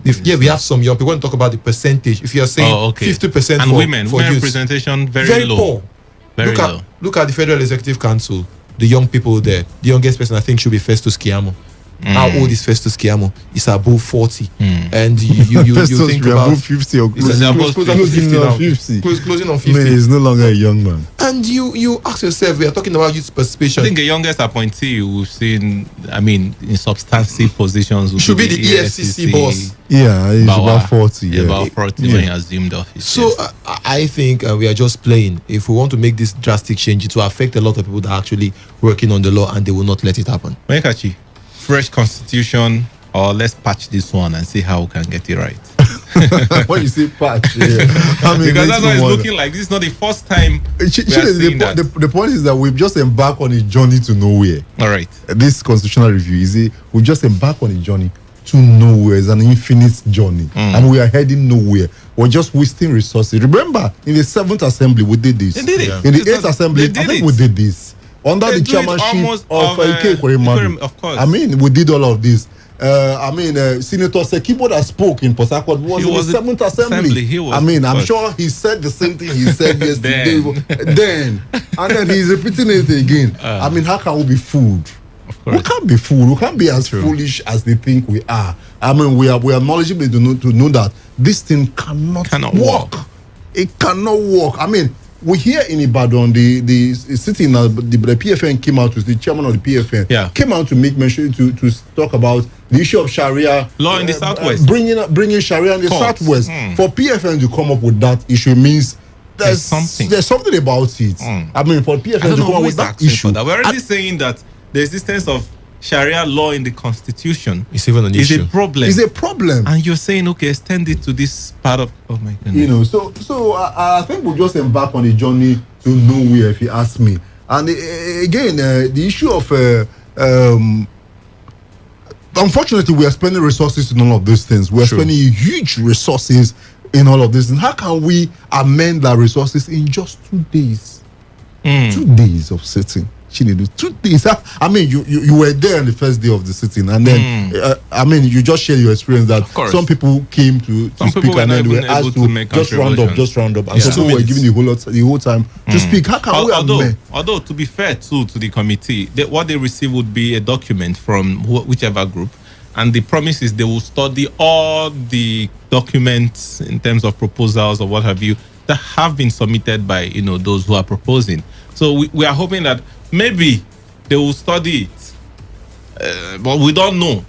We don't know the number of people they have in that committee to study the submissions from all the states of the federation, from all the groups that made presentation, and come up with the document. And I don't even know, is it that they are going to allow all those things to go on? Yeah, if you ask me, I think that one of the problems we have in our country is the issue of bicameral legislature. And unfortunately for us, we have these men, these lawmakers, sitting on this constitutional review. I mean, we can't, as we are now, I mean, with the paucity of funds we are suffering, with the paucity of funds we are complaining of, we cannot have the House of 309 members of the House of Representatives and about 109 members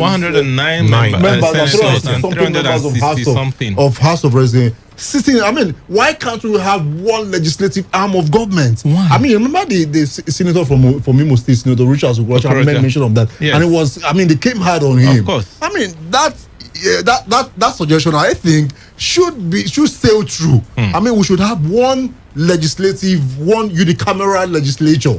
I mean, not bicameral. We should have the Senate and the House of Representatives. That should form the bedrock of this constitutional review. And unfortunately for us, we are having these men, the senators, of course, they cannot remove bread from their mouth. Of course, how dare they do that? It's not, you can't even do. I remember what happened during the 8th Assembly when Senator Shehu Sani, came and spoke about how much they earn. I know the amount of backlash he got. Of course, they came hard on him. You dare not stand against the House. They will suspend you. They will set up a committee and suspend you. Look at Ahmed, what's his name? Senator. The man from Borno State. He was the former House leader. He was removed. He's an outspoken person. Yeah. The Senate Committee chairman on Army. Ndume.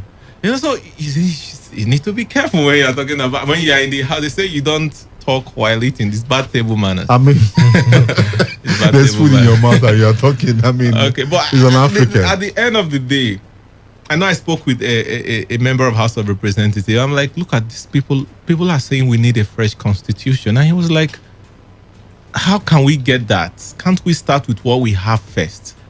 As in, on what platform can we get that? And I'm like, we have the 2014 confab. Yeah. That everybody came together to say, this is how we can live. This is how we can live. Let's start with this. Maybe we can start amending that. Yeah. But this is more like an encompassing document that can lead us to somewhere. Unfortunately, the government that came after that confab said it belongs to the archives. So here we are trying to pan a bit something the constitution was given to us by the military. By the military, that is not working.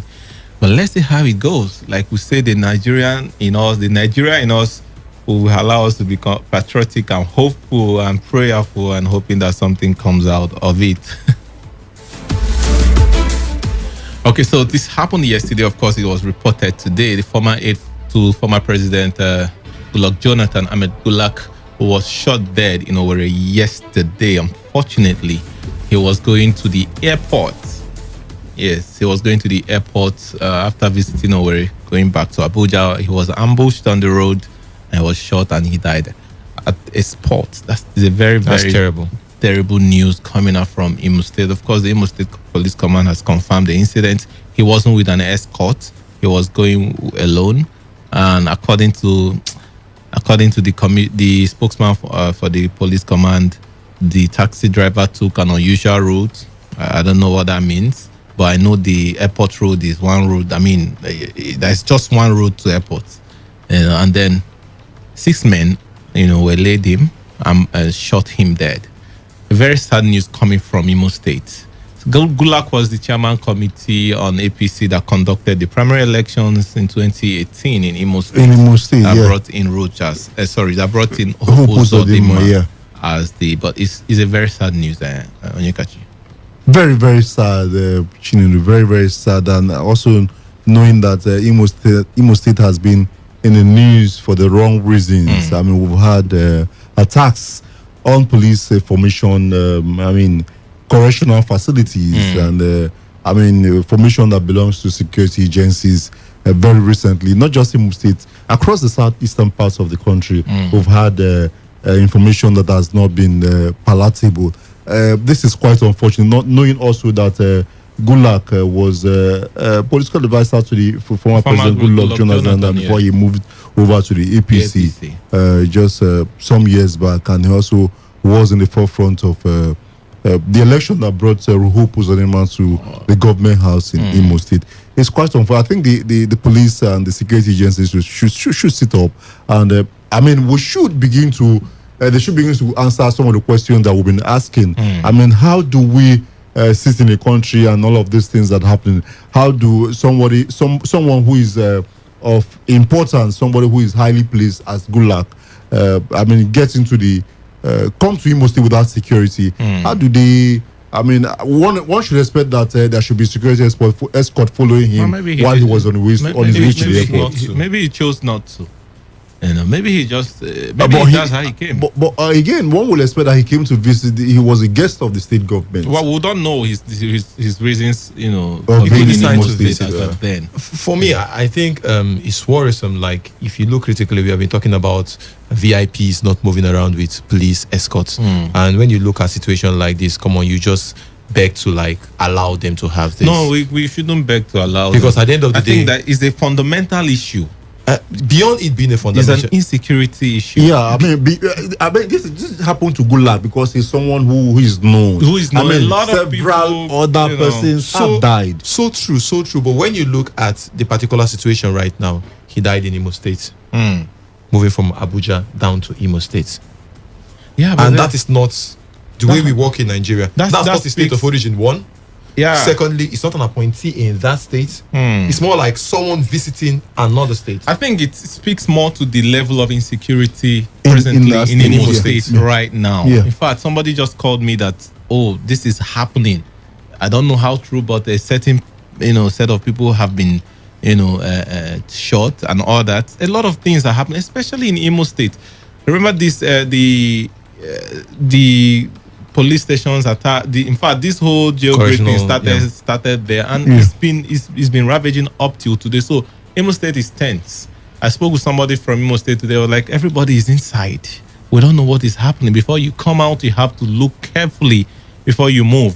So it speaks to the fact that Imo State is highly insecure right now. I hope they get to work, and it really used to be the most peaceful state in Nigeria. I know that recently state government came out with they bought vehicles for security agencies. They supplied vehicles and security gadgets for police personnel. I don't know how they've been making use of that particular gadget. Let's hope of course the president has said the culprit must be brought to book. They are going to investigate and make sure that the killers of Gulak are brought to book. Let's see how it goes. I really know how investigation goes. When you look at the size of the Nigerian police, come on, that's never stretched. Let's take our last story and briefly as well. On Monday, the House of Representatives considered the discontinuation of the National Youth Service Corps scheme. The Alteration Bill 2020, which is billed for the second reading, is sponsored by Awaji Unombek Abiante from Rivers State.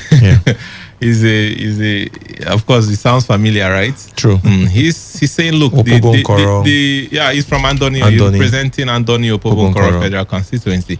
I've been saying the narrative memorandum of proposal listed incidents killing of innocent corps members in some parts of the country due to the banditry, religious extremism, and ethnic violence.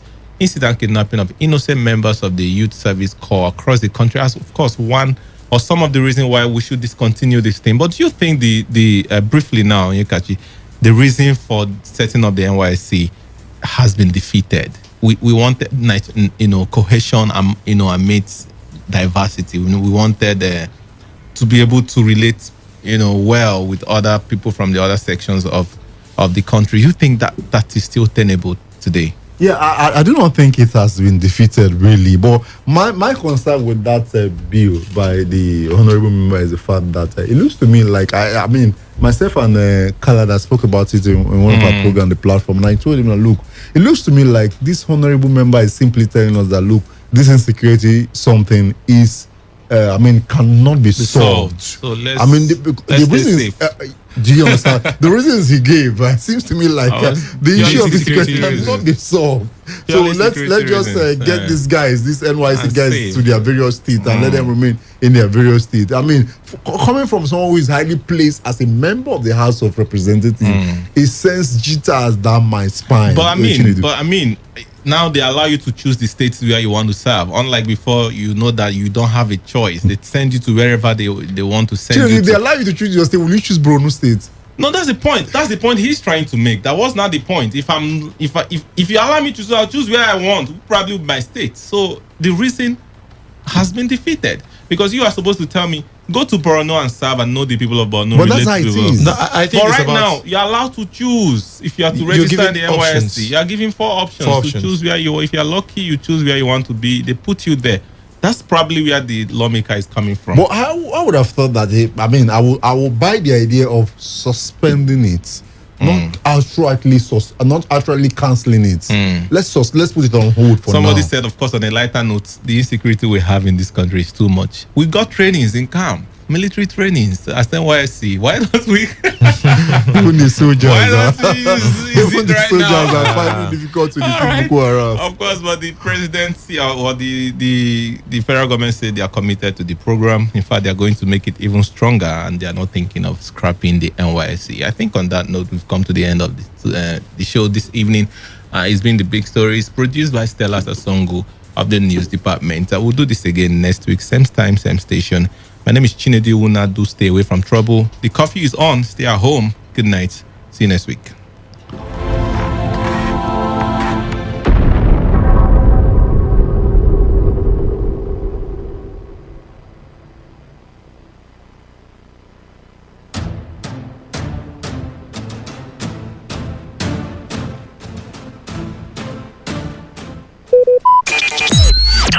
Talk radio. I listen to a lot of talk radio. 95.1 FM.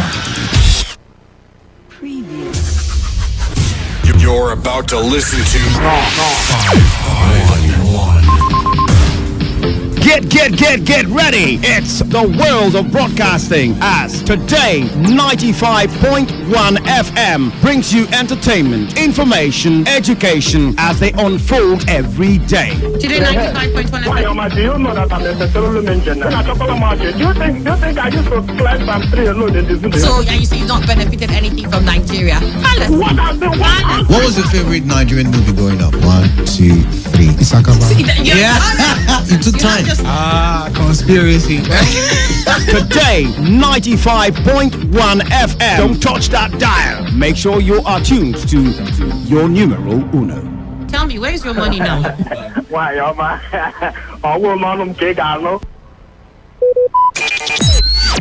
Talk radio. I listen to a lot of talk radio. 95.1 FM. Okay, all right. All you need to know about this one is that 95.1 FM. Such a unique dial.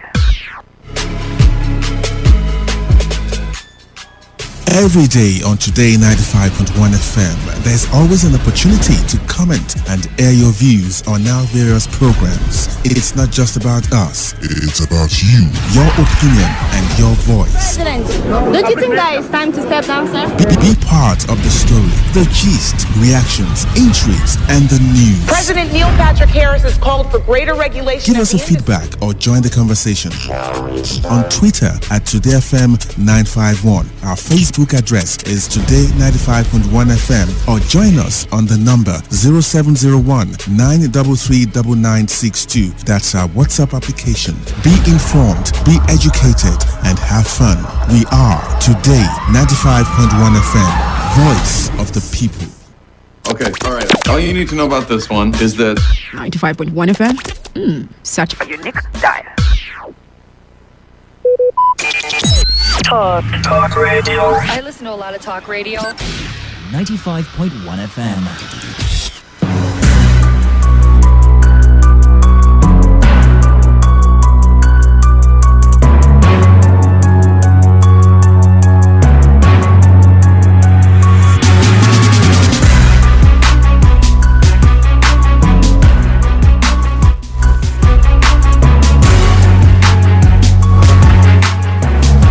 Alright, 1 minute gone past the hour of 9, and you're welcome to the program Opinion Poll right here on your premium talk news and sports station, Today 95.1 FM. A beautiful Sunday evening, and I trust you've been having a wonderful time, courtesy of the programs that have been brought your way from Today 95.1 FM throughout the morning, the sports session, gospel oration, everything that happened throughout today, the Sport Attack show, down to Youth Arise, which is now Cruise Control, by the way, and then, the health show and everything up until now. It's been wonderful.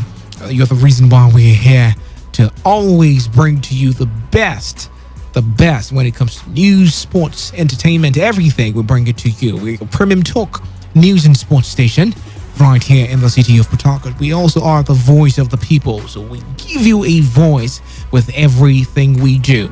And we'll also give you the opportunity to become a voice and let your voice be heard on this programs that we bring to you. And that's why we have brought this wonderful one tonight again, which is an opportunity on a platform where you get to talk about or air your views and your thoughts as we bring the conversations, or as the conversations go. It's Opinion Poll every day from 9 p.m. to 10 p.m. from Sundays up until Thursdays on this dial. So do not miss it for anything. My name is Dave Roberts, and I'll be bringing the show to you together with you, of course, but I'll be doing it alone, anchoring from this end, because Gloria is unavoidably absent.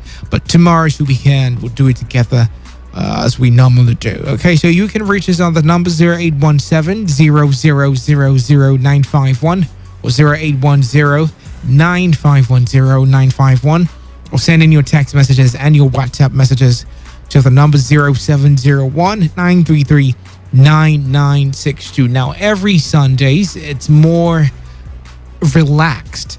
It's less of politics and less of governance, and more of a more relaxed tone where you can air your views as regards issues happening in families, relationships, and as the case may be, we get to talk about different things apart from governance and issues relating to governance and politics. Okay, so you can call us on number 0817-0000-951 or 0810-951-0951, or send your text messages and your WhatsApp messages to the number 0701-933-9962. Stay tuned, do not go anywhere. I'll be right back.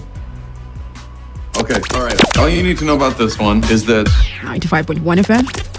Such a unique style.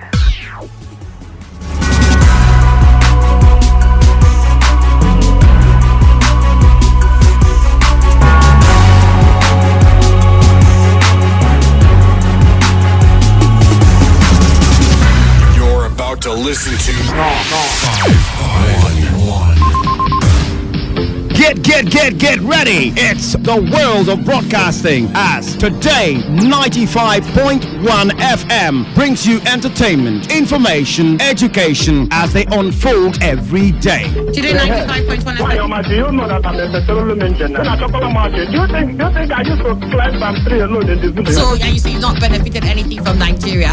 What was your favorite Nigerian movie growing up? 1, 2, 3. Isakaba. Yeah. You took time. Conspiracy.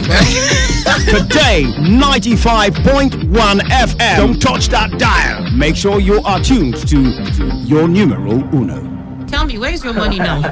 Why, Okay, all right. All you need to know about this one is that 95.1 FM. Such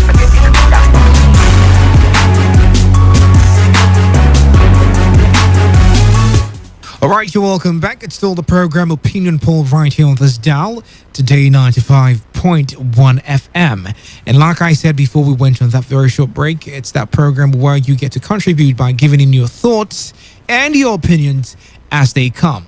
Now, tonight is going to be special in the sense that we are going to do something that we usually do not do, delve into the world of relationships. But I tend to bring it up once in a while so we get to thoughts. I mean, things happen, and like I said, the family is the basics of the society. Take away the family and you have troubles. Take away the family and you have problems. Okay, so if we don't address the issues in families, in relationships, how do we then want to fight the issues in the society at large? So let's address these issues one step at a time by tackling with the little ones that we feel aren't really significant, and at the end of the day we see that we're making collective progress because these little ones contribute to the major issues we are seeing in today's society. So I'll start off with this conversation. I saw a particular man who has some issues with his wife not being as perfect as she used to be before they got married. The issue itself sounds cliche. I mean, why don't we still understand up until 2021 that women change?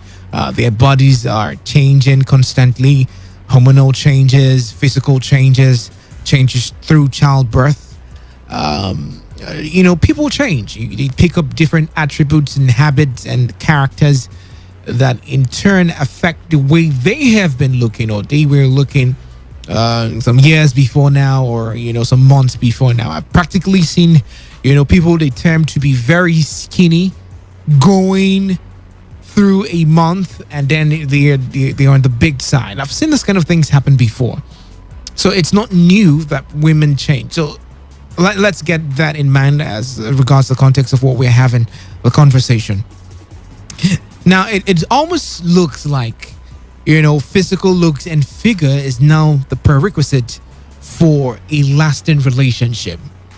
All that man has to look very nice. He has to have these broad shoulders. He has to be very tall. We look at all these things and we capitalize on all these things.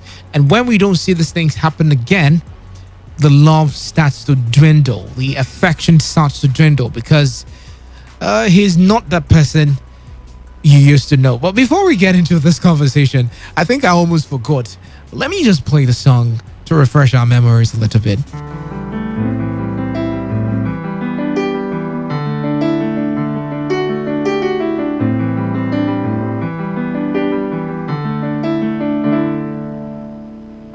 You're not the girl I used to know. You're a shadow of yourself. I think I lost you long ago. Like a book that's left the shelf, I hear the footsteps down the hall, and I know someday that will be you leaving me for good. All right, welcome back. I just needed to just drop that there to refresh your memories in terms of not knowing that person you used to know before, that person you used to adore. You literally would kiss the dust on which that person trampled on. You literally would do anything on Cruise Control today. We're talking about crazy things that people have done for love. And, you know, we got to hear certain things that people had done, people you probably did for love. And you're seeing yourself not involved in that kind of action anymore. You're not being spontaneous. You're not being spurred, you know, to give in as to the amount of love you usually would give. And this is because the woman you knew or the woman you got married to has changed physically.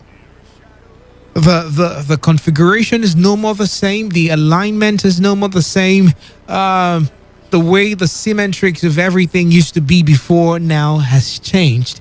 And for some reason, you're doubting if you would still be in that relationship.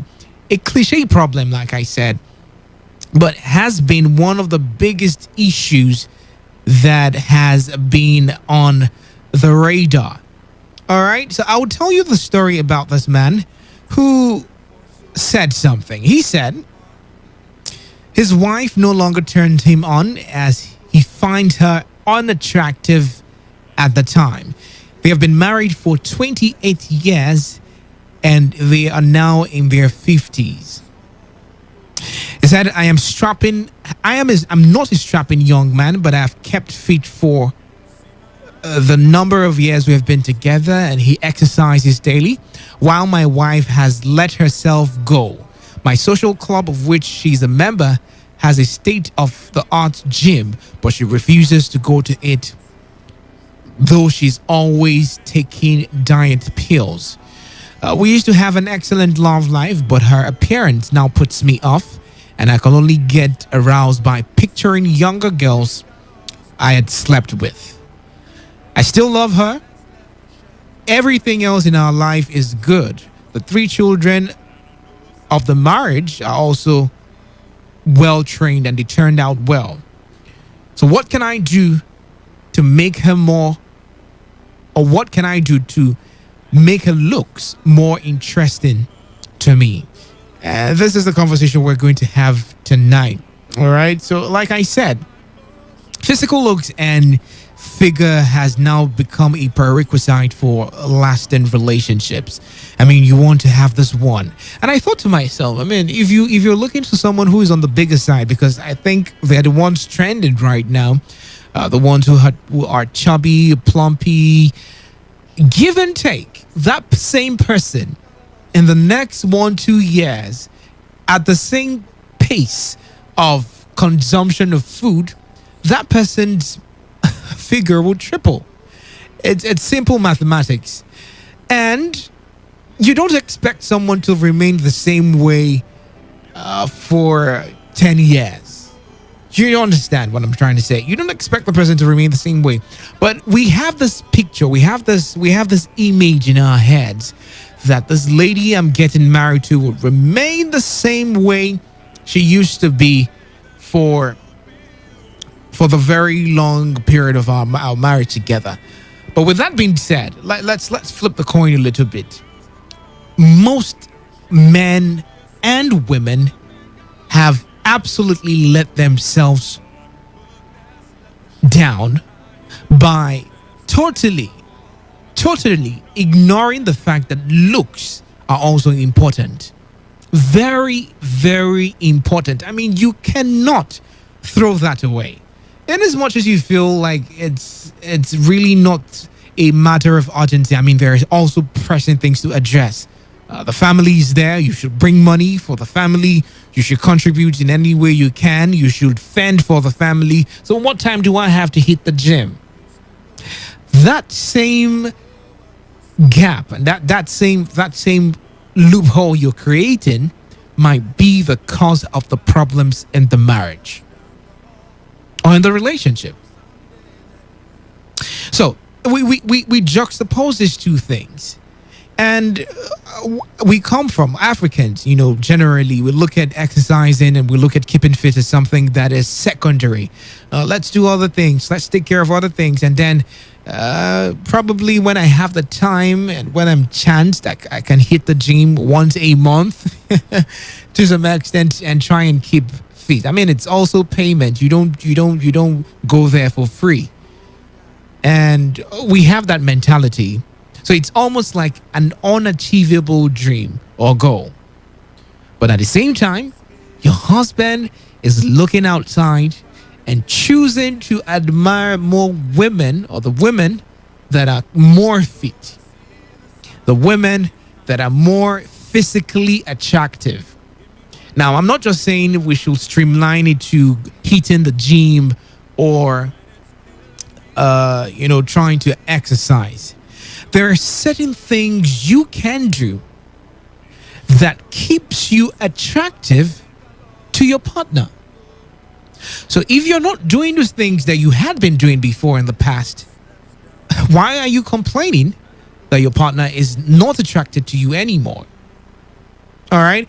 And at the same time, let us not validate relationships or loving someone or being in a relationship with someone by the appearance of the person you're in a relationship with. You cannot validate the amount of love by the appearance. That's going to be the most, permit me to use the word, foolish thing to do.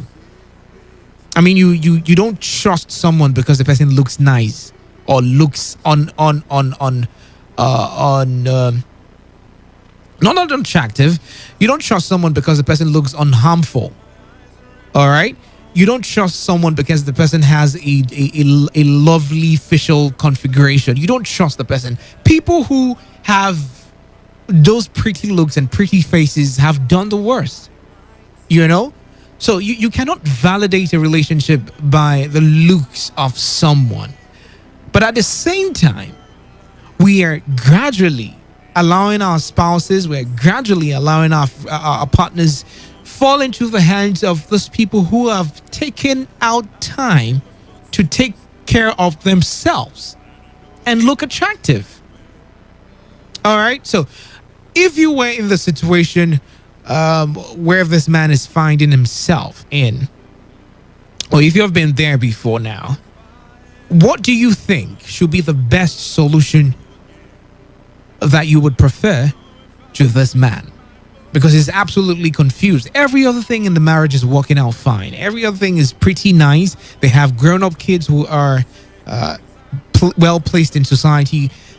The marriage is 28 years. They're doing good. They have finances. But the wife is not attractive to him again. And for that reason, he is showing slight decline, to the relationship. Something that has lasted 28 years. And if this man is coming out to say at 28 years that he's tired, that means he might have endured the larger extent of the marriage. And I know, most women will call in and say, look, Dave, there are so many things we need to do. They are not looking at the fact that we take care of ourselves and so many things are more important. Yes, we agree. But by the time you start looking like our mothers, when we are still older than you, you are staring problems for yourself. All right. So I'd like to get your thoughts on this. Call me up on the number 0817 0000951 or 0810 9510 951. Or you can reach me through the text message portal also, 0701 933 9962. Like I said, what do you think should be the suggestion for this man? He's saying his wife is no more attractive to him because she has chosen to adapt a certain way of life, not going to the gym regularly, not exercising, not keeping fit, not looking attractive intentionally. And he feels like he's gradually losing it in his marriage. What do you think should be the best advice for him? 95.1 FM, good evening. Good evening, Shataraki. Good evening, sir. What's your name? My name is Great Man. All right, Mr. Great Man, you're welcome. The only thing that will make a woman not attractive to a man, number one, is dirtiness. All right, I think I lost the call. You can call back. If you can, 0817 0000 951 or 0810 9510 951. Or send your text messages and your WhatsApp messages to the number 0701 933 9962. The program is Opinion Poll, and I'd like to get your thoughts as regards the conversation tonight. 95.1 FM, good evening. Hello, good evening. Good evening. What's your name and where are you calling from? Okay, I'm Chris from Port Harcourt. All right, Mr. Chris, you're welcome. Go ahead. Yeah, I think the man should go for another wife or maybe have a side chick. And do you think that would remedy the situation? Yes. Because, How? I mean, at this age now, Yeah. you cannot divorce her, and she's already a mother of many children, adults for that matter. Yeah. Okay? There's nothing the man can do at this point. Because, I mean, that is the only way. So you're trying to say that if he picks up somebody younger, he might be able to fulfill that satisfaction he's looking for. Exactly. All right. Thank you very much. Yeah. You know, this is Africa. We always talk about this. I mean, it's not our culture, but the fact that most people don't go for second wife does not mean they will not just have somebody that will, but not for marriage. Understand? To reduce that pain, because I understand how the man feels. All right. Okay. Thank you very much. But as we have this conversation, I'd like to know, as a man in a marriage, or planning to get married, or you're in a relationship, what do you think should be the best way to approach issues like this? All right, you're gradually losing interest, but you can say 95.1 FM. Good evening. My name is Solomon. All right, Mr. Solomon, you're welcome. Go ahead. Okay, well, in such situation like that, the number one thing he should do is to go back to the first life he met a woman. Yeah. And women have 136 characters. Yeah. So, as a man he is, the way he met a woman, you should call him and sit him down and ask him. And ask her, sorry, what are those things that you love to do that will make you to be the first woman I've met before? Divorcing her is not the best option at all, not in any way. What if he is trying to talk to her and say, look, I don't like the way you're looking. You're not making me to be attracted to you anymore. And then she's obstinate to it. Well, they are already married. They are already married. Okay. So the issue that is there is that he must, but he's the husband. And according to the Bible, he said that when woman and man they join together, they become one flesh. Yeah. Now, this man should put himself in her shoe.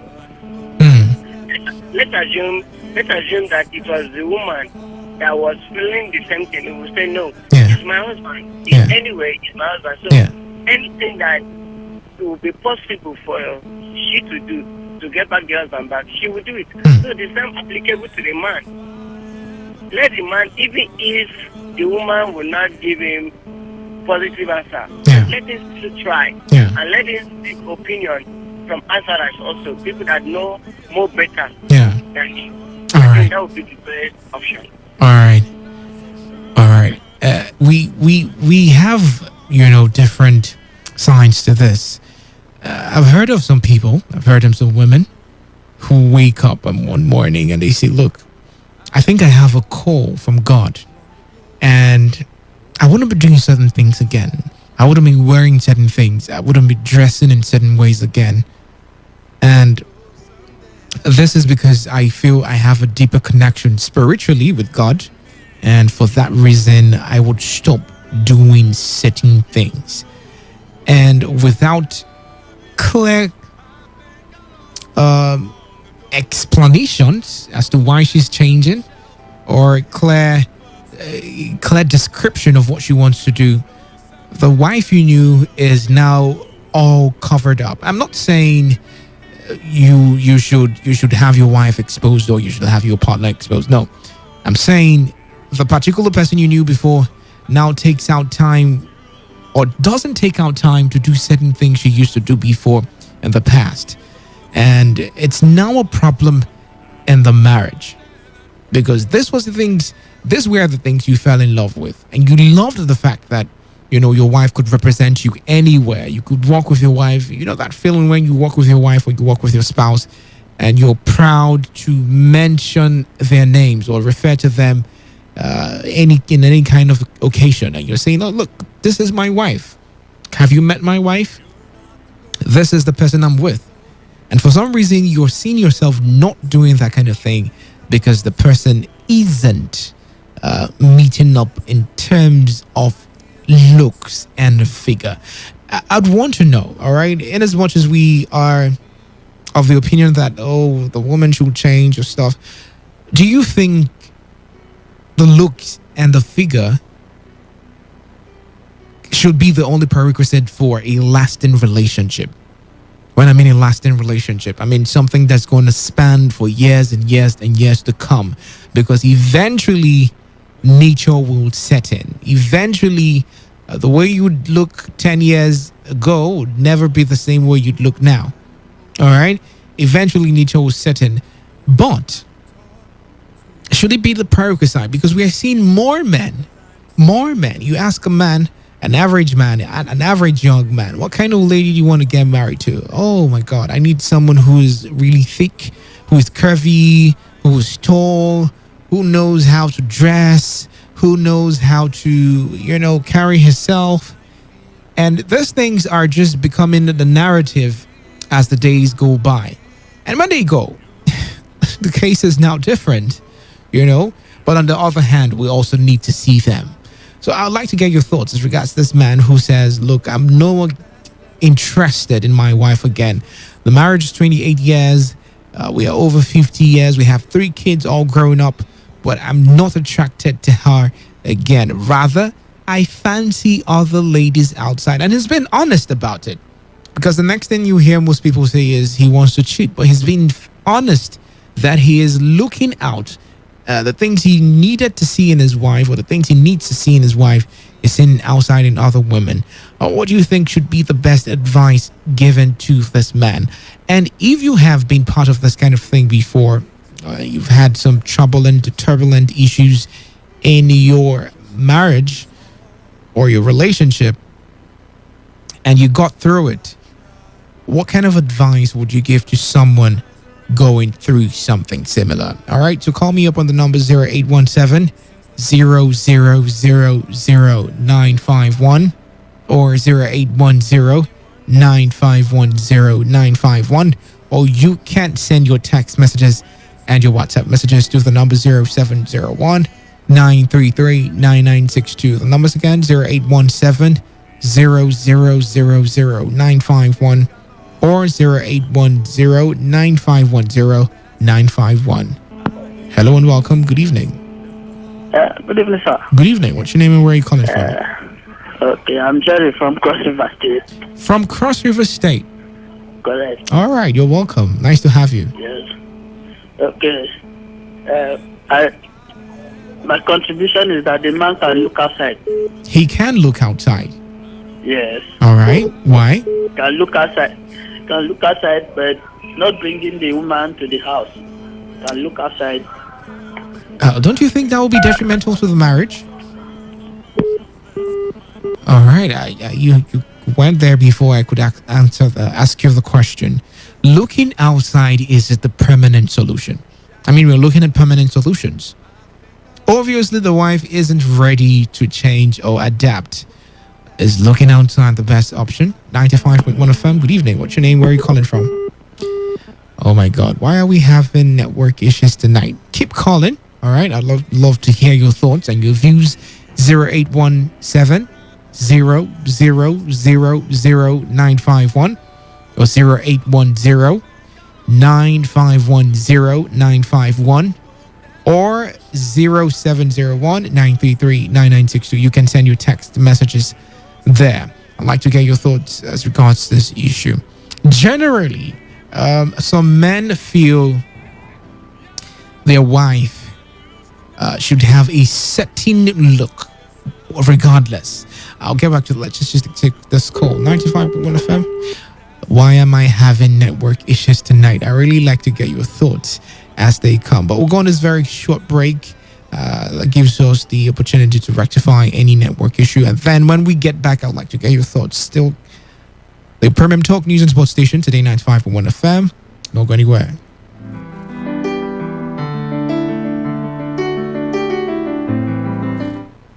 FM. Good evening. Hello. Good evening. My name is call from Port Harcourt. All right, Mr. Dave from Port Harcourt. You're welcome. Go ahead. Yeah, please, my own opinion for the man is for the solution. Because someone that has not given out a treatment should not still continue like the way she feels the other side. Why? She should take care of the woman. Not to be looking at her as a side chicken. All right. Side chicken is not give birth to 3 children. Side chicken says is not interested of taking care of any other thing apart from taking care of their children. If it is side chicken well in the look at her now. That one. He should take care of his wife to look like. And he should also remember that there is someone that gives birth to 3 children should not be looking like the way it was before. That is my opinion to the man. All right. All right. Okay. Okay. Thank you very much, Dave. Even if you had a new definition to the word we have known before, you said side chicken. All right, that's all good. It's still if it's side. If the chick is like the child of the chicken, so you can liken it to a chicken also. 95.1 FM. Good evening and welcome. What's your name? Good evening. My name is Chijoke. All right, Mr. Chijoke, you're welcome. Go ahead. Okay, Mr. Igwesen, you're welcome. You see, that man would not allow you to use certain words like that. You could just say he's a philanderer or something. Very much sorry. You see, that man, it's like there's something wrong somewhere. It's like he's not satisfied. The man is not satisfied. What? So the truth is that he can still arrange his wife the way he wants the one that is outside live like this. Yes, he can still do that. They don't born 3 children, fine. They don't grow, good. So the wife now is no longer having issues with you, fine, according to how they decided to do. Now, he can now even take the wife to market, go to shopping, look those ones that attract him outside. So that's that.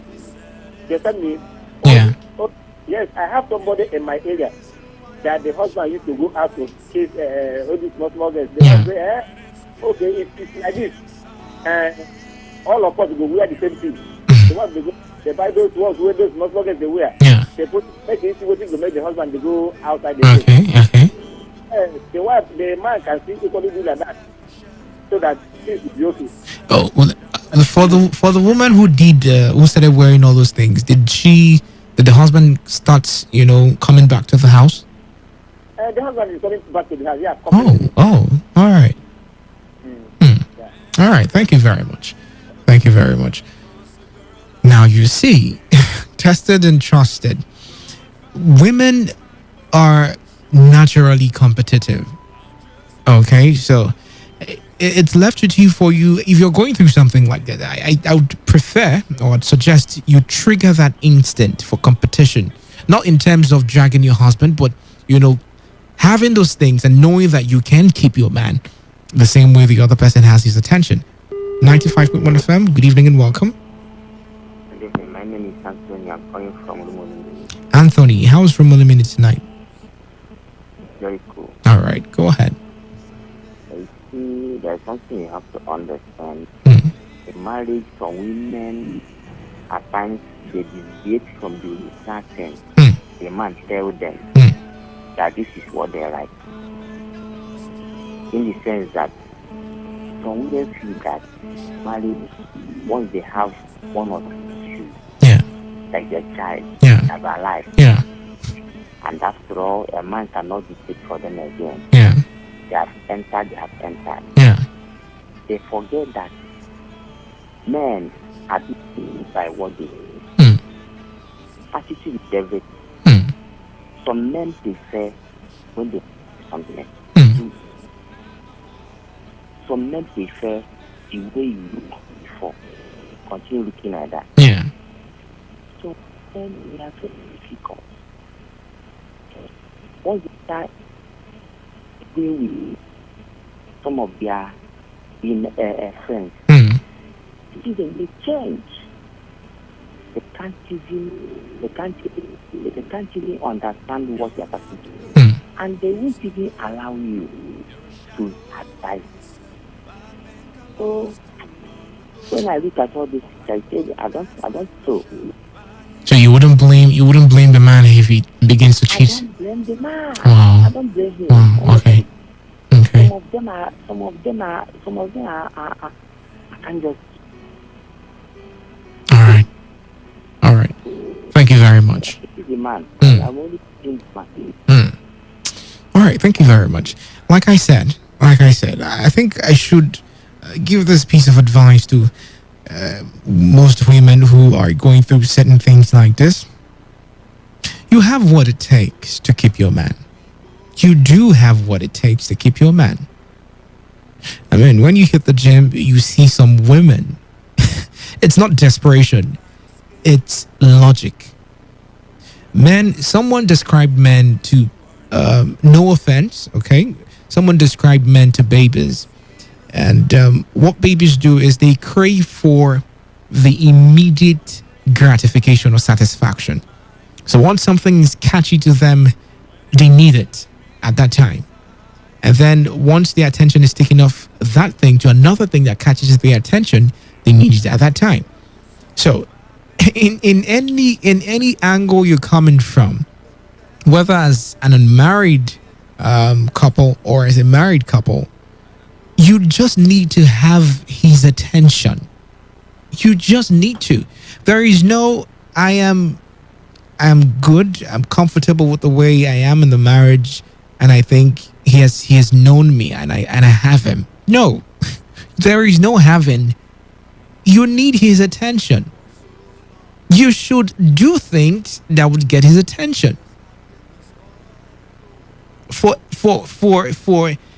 any instance, you want to, take a break because some people feel, some things I do might be stressful. You should let him know that, look, I might not be doing certain things and it might affect where I look, but that doesn't mean.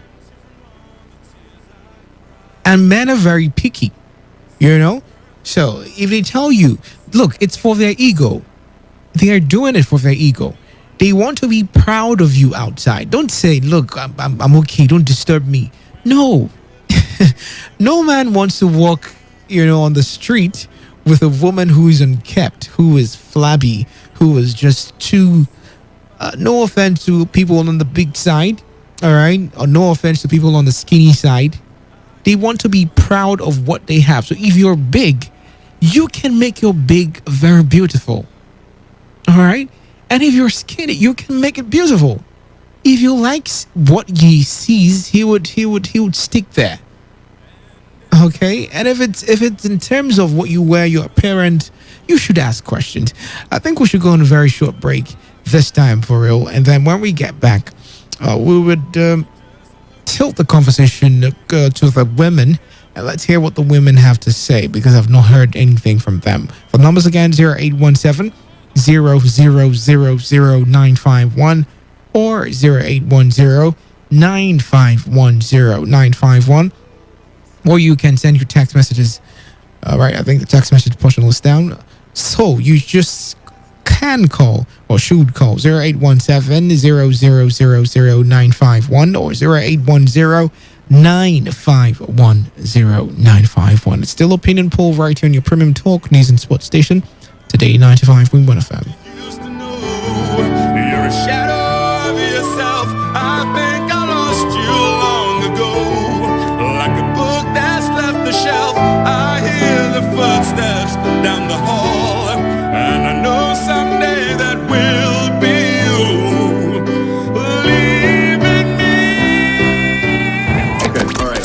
need to know about this one is that 95.1 FM. Such a unique dial. You don't have to be in government to serve. You don't have to hold a political office to change lives. It was Mahatma Gandhi that said, the best way to find yourself is to lose yourself in the service of others. So before you point out how the government has failed in service, ask yourself, are you being of service to your fellow Nigerian in your own little corner? As Mother Teresa puts it, unless life is lived serving others, it is not worth living at all. This message is powered by Today 95.1 FM, the voice of the people.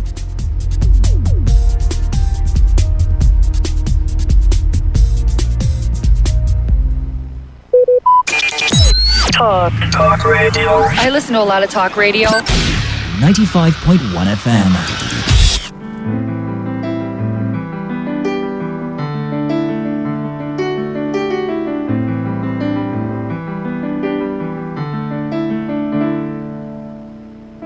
You're not the girl I used to know. Time check is 41 minutes gone past the hour of 9. You're welcome to the program. If you've been here with us since we started, welcome back. It's the program Opinion Poll right here on your premium talk news and sports station, Today 95.1 FM, on this very wonderful Sunday evening.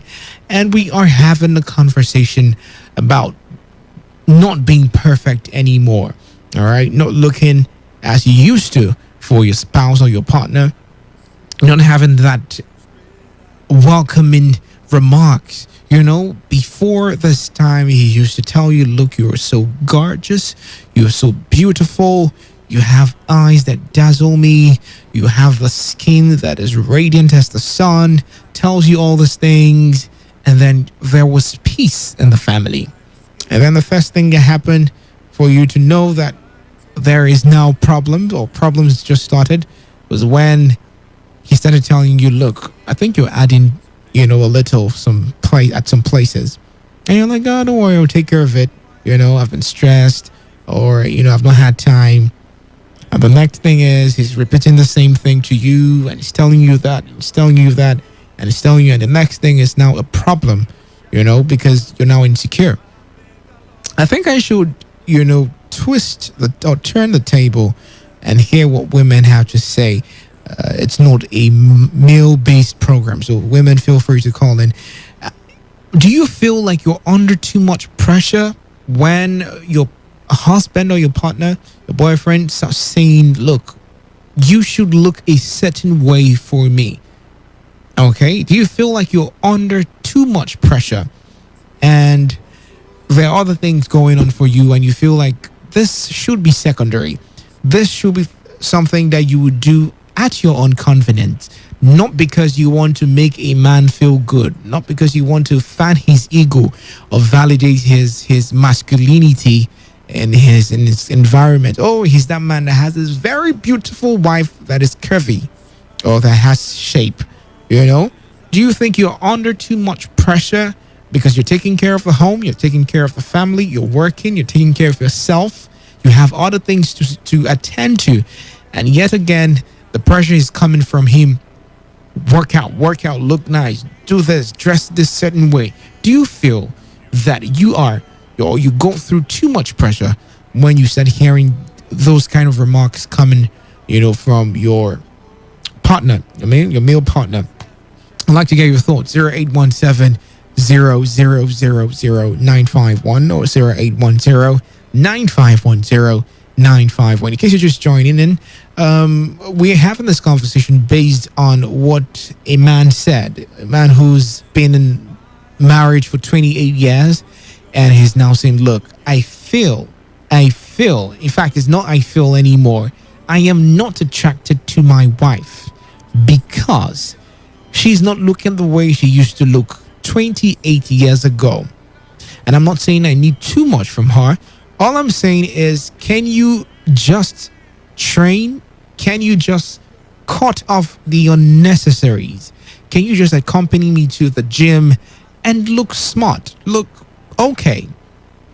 And probably the woman is coming from the angle of having too much to handle at the same time and saying, look, there is work, there is family, the family's there, the kids and everything. I'd like to get your thoughts. 95.1 FM. Hello. All right, I lost the call. 0817 951 or 0810 9510 951. Women, do you think you come under too much pressure? I mean, everyone wants you to stay in shape. Everyone wants you to have that first child and still look the same way. Everyone wants you to do, or dress the same way you've been dressing or have the same figure you've been having before. Do you think you're under too much pressure? 95.1 FM. Hello and welcome. Good evening. Good evening. My name is Dave. Good evening. What's yours? Okay, Dave. My name is Mini. Mini? Yeah, Mini Bunum Guitar. All right. You're welcome. Go ahead. Thank you. Like what you're saying, the pressure you're talking about is on both sides. Okay. That pressure. Like sometimes there is a kind of shoe I want to wear or clothes. My wife will say, no, go out to just change my mood immediately. Okay. But I don't have any option. Okay. I have to stick to what he say I should wear. So it's on both sides. Okay. So, yeah. It's not like the women are under too much pressure, because some of the times you speak to them and they tell you, look, I'm busy. What will I be doing working out when there are other important things to do? Come back again. I say sometimes you talk to them and they tell you, look, I'm busy. Why will I be working out when I have other important things to do? Okay. Yes, I know that issue normally comes up too. But at least once in a while, everything is time. You look at time. Yeah. So today, I'm going to do this today, or in 2 hours' time, I'm going to do this. Everything is time. Once it's make our time, we will be free with everything. Because we cannot be doing the same thing in one day. Or do a day, or do a week, one day. Very true. That's okay. Tuesday, I'm going to do like this. Wednesday, I'm going to do like this. Yeah. Just program yourself. Everything will work fine. All right. Yeah. All right. Thank you very much. And you made mention of something that is most important. I mean, time creating. Scheduling yourself is not a big deal, but we find it very hard to do. And then when we start having issues, it looks like we're confused. You can actually create time for all these things. I mean, you can be so yourself and still look so attractive. How? There's so many ways. There are many ways to kill a rat. I mean, you can choose to have a certain style if you feel that it reflects your true nature or your core personality. You can choose to reflect that style, but in a way that it will still be appealing to your husband or appealing to your wife. And you create time to dig out new concepts that, just portray what you want to do. 95.1 FM. Good evening and welcome. What's your name? Hello, Dave. Good evening. What's your name? Where are you calling from? Good evening. My name is DK. All right, Mr. DK. All right, welcome. Concerning your discussion. Yeah.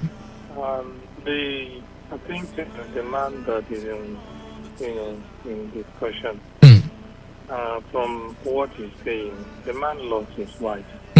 Yes. Yeah, he loves her very much, because in the actual sense, for you to live a healthy life, you need exercise, regular exercise. If that woman could discipline herself, she will be fit and health-wise. Yeah. There are lots of health issues that she will never encounter if she goes through that exercise. Yeah. You understand? Yes. When you're doing regular exercise, you love yourself. The way you feel inside of you, all those extra, there'll be no place for fat. Yeah. Eat kind will settle. Because once you are there, they're about settling. With exercise, you burn it off. So that way, there's proper blood circulation. There is a fitness, you think clearer. That is even when you'll be more productive. You understand? And overall, it now reflects on your physical appearance. Yeah. So the man is not saying anything that is It's just that most of the time, laziness, it's what's spoke. And she's even lucky that they have a club where these things are. What about her hair? And from the way the man is talking, it appears money doesn't seem to be the problem. So some other person, their challenge is money. Because without money, there are lots of things, you won't be able to plan. Very true. Do you understand? So this man has that money. He's registered in a club where, okay, now, what can be the problem of the wife? So it can only be laziness, lack of coordination, or she's just nonchalant. Will it be validated if he chooses to start having affairs outside? Yeah, the man. The point is, I think he should still talk to her because it's not really the best. Okay. You understand? All right. Because when he's having affairs outside, if not properly, if he does not properly handle it, it's going to affect the family. A very good family, is enjoying right now. If somebody else, maybe another person may just, he might not know what the person is coming with. All right. The kind of mentality the person has, maybe to now come in and have him. Yes. Before you know what is happening, the very good family has is problems. So depending on the person, before you know, the man is taking over, and then the family fortune will start dwindling and all of that. So it's something that you have to be very, very cautious about. But most importantly, still talk to the wife. It's a very good thing that he's trying to do. Trying to put the wife in a court of regular exercise, which is very important in anybody's life. Yes. You understand? So the small talk will do the magic. Thank you very much. All right. Thank you very much, DK. Thank you so much. Okay, we're almost at the top of the hour, and it's been an interesting conversation. If you're just joining in, the program is Opinion Poll right here on your premium talk news and sports station, Today95.1 FM. And tonight we have been having this conversation about how looks and, figure and physical looks have changed the narrative so far. It's becoming like the prerequisite for a lasting relationship. You ask someone, what do you want to do? What kind of relationship do you want to get into? And the first thing is they are very descriptive, about the physical appearance. And then on the long run, it's like a very predominant factor right now. Most men choose not to get into trouble by saying, this is the kind of person I want to get married to, or I want to spend the rest of my life with. And this is the kind of way I expect you to be. And when they are not getting the response, in terms of what they're thinking, it tends to be a problem. Now we're looking at this case where this man has every other thing going fine for him. The marriage is perfect, 3 kids, pretty home. But my wife, can you just please, exercise? And to some extent, I was asking the question, do you think the pressure is more on the women because society needs them to be in a certain way, act in a certain way, treat their husbands in a certain way, obey in a certain way? I mean, if it was a man, no one would give too much hoots about it. I mean, he wants to live his life. He wants to have the pot belly. Let him do it. He's a man, of course. The African culture enjoys it. But it's a woman right now, and it's almost like everyone is saying, look, she can. I've heard some people say, look, if he wants to cheat, if he wants to go outside, he can. It's all good because the woman is not taking instructions from him. So do you feel women are under pressure in living up to the expectations? I mean, their body changes after childbirth. They undergo different hormonal changes, and we still expect them to look the same way they were, which is practically not possible. But can they have a meeting point where the man knows how to properly, and another issue is properly conveying the message, not telling the wife, look, you're big, you're too big, you can't even do anything with yourself. and you're not fit to be my wife. There is a way you convey the message, and she's willing. I mean, no one in their rightful state of mind wants to not look attractive. Everyone, especially women, they crave for attention. So they want to look attractive for you, especially if she's your wife. All right? And you can pass that message, in a very modest way that will encourage her. Make it look like an encouragement rather than you're chastising her for looking the way she is. I mean, that's a body, and your body is different. And I know how it is for people who are constantly exercising and constantly keeping fit, wanting their partner and their spouses to look the same way they are. But hey, everyone doesn't have the same amount of strength and, stability and agility. So you should also put these things into consideration. That person might not be able to lift the same weight you're lifting, or might not be able to run the same way you're running. And patience. The person might try it for the first 1, 2, 3 days and give up. I go jogging and I see some of those women, they're literally putting in the work. They're trying to show and prove that they can do it. But you can't last as a younger person. You can't last as long as a younger person. So it takes time and patience. And for all younger ladies, I think you should create that habit for yourself right now. Make it a habit for yourself in exercising. Create that thing. Make it a point of duty for you to do before you start your day. So you don't look at it differently when you're already in the marriage and there's all the time consuming activities for you to do. All right. So just decide right now and make it as important as being a wife itself, because men are always attracted to good things. They would not settle for any other thing less. So this is what I feel you should do. And I think that has, to some extent, given you a little bit of advice on keeping your marriage and your relationship together. The program has been Opinion Poll. Thank you so much for being here with me tonight. Okay. And like I said, every Sundays we try as much as possible to avoid too much of governmental and societal issues, and we bring family to the table and we have this conversation on a more relaxed tone, and then for Monday we can hit the ground running with all the very pressing issues. So stick with us, make it a day tomorrow. It's going to be awesome from 9 p.m. to 10 p.m. up until Thursday 9 p.m. to 10 p.m. It's going to be really, really, really engaging. Keep listening to your premium talk news and sports station, Today 95.1 FM, and stay tuned. The world news comes up next. Even me for good.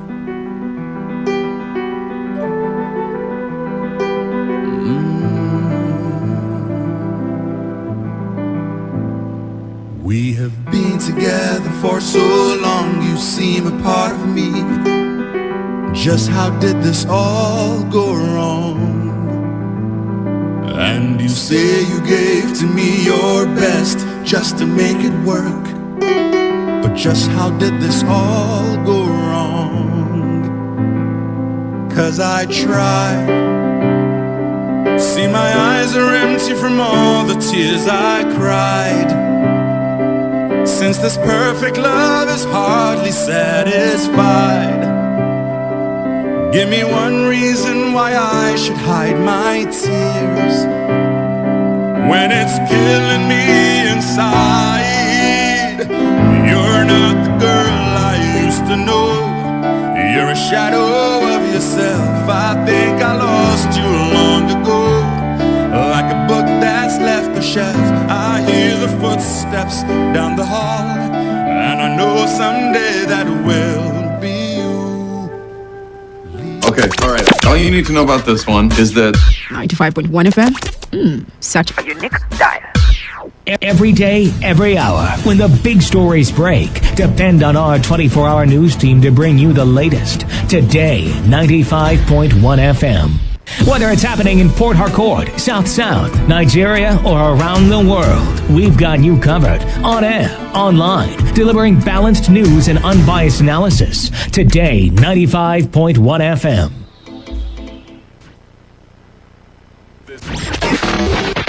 This is Today 95.1 FM, Port Harcourt. News.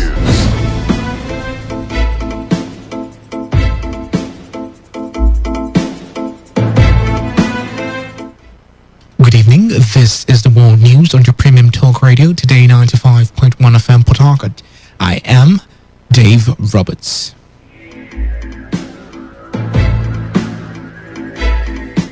In the headlines, Governor Nyesom Wike announces plans to construct 10th flyover under his administration. Sit-at-home order in by IPOB witness compliance in part of Imo State. National Association of Resident Doctors extended its strike ultimatum by 2 weeks. And on the foreign scene, Israeli opposition parties move to form coalition to end tenure of Prime Minister Benjamin Netanyahu. And now the details.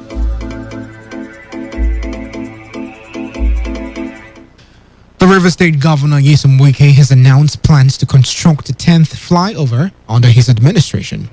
The governor disclosed that the flyover will be located at the water tank junction at Romokrushi.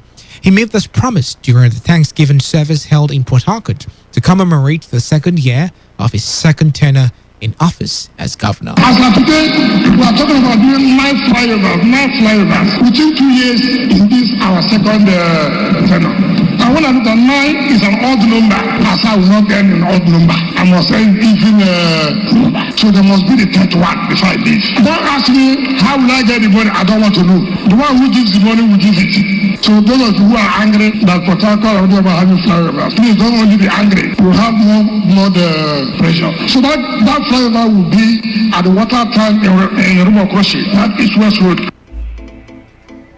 Speaking about security, Governor Wike narrated how, according to him, the Kaduna State Governor, Nasiru El-Rufai, led other governors under the All Progressives Congress to President Muhammadu Buhari to encourage him to declare a state of emergency in River State. There was a time that El-Rufai, the governor of Kaduna State, led a team of APC governors to see Mr. President.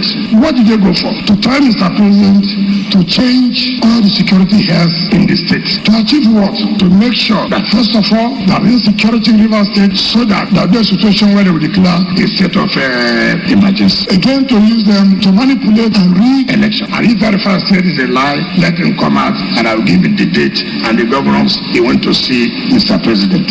That is to tell you, that was why I came out to say, look, you have been plotting against this state. Now look at how God works. There's so much insecurity now in your own state. Now the people you are plotting against, God has taken over the security of the state. When your own will never end. Meanwhile, River State Governor Nyesom Wike has narrated how he survived both kidney and liver failures in January 2019. The governor, who spoke during a church service in Port Harcourt, said he was flown to Beirut, the Lebanese capital, and was admitted in a hospital for 4 days. Governor Wike said the doctors told him his condition was very bad as both his kidney and liver had packed up, wondering how he was still alive.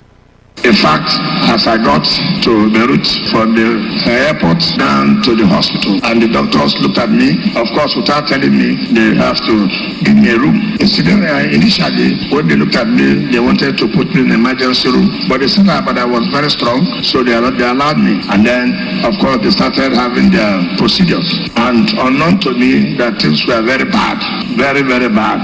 But they called me intermittently to look at me, and they will not tell me anything. It was the next day, the doctors came and told me that, look, as I tell you came, things were very bad, that your liver has packed up, your kidney has collapsed. And they were looking at me, how could I have survived?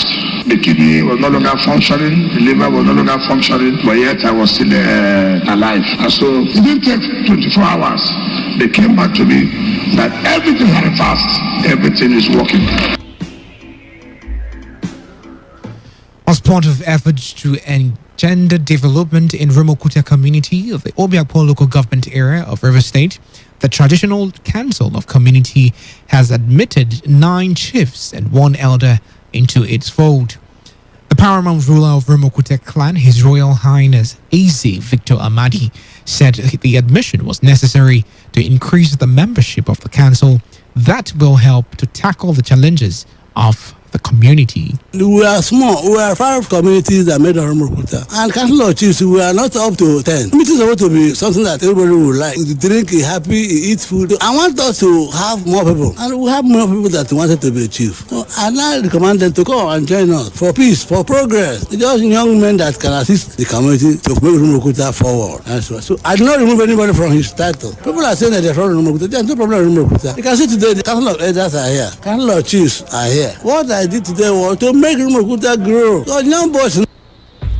On his part, Chairman of Oromokuta Community Development Committee, Gabriel Lucky Woruche, called for the support of the new council members in the development of the Oromokuta clan. Today, we have gotten chiefs whom whenever you hear their names, you will know that the Royalness wants his kingdom to move forward. I am very happy as the CDC chairman. Less than 1 week in the office, you can see the success that God has already recorded. The installation of the chiefs, we are done in conjunction with the elders and chiefs. We are the Ojowa, which is Amadi Vincent Igwe, and other families, chiefs, we are there present. We can now say Leprawa, Rumo Kania, Rumo Agonolo, Rumo Evolo, and Rumo Dramune. We are all here. We witnessed and we celebrated together. The Royal Highness has done one of the best things for some years now that they are thinking of how to get more chiefs into the cabinet, but God has used my tenure to bring in, and I believe that more is coming. The new members of the council promise to ensure that unity and peace remain in the community.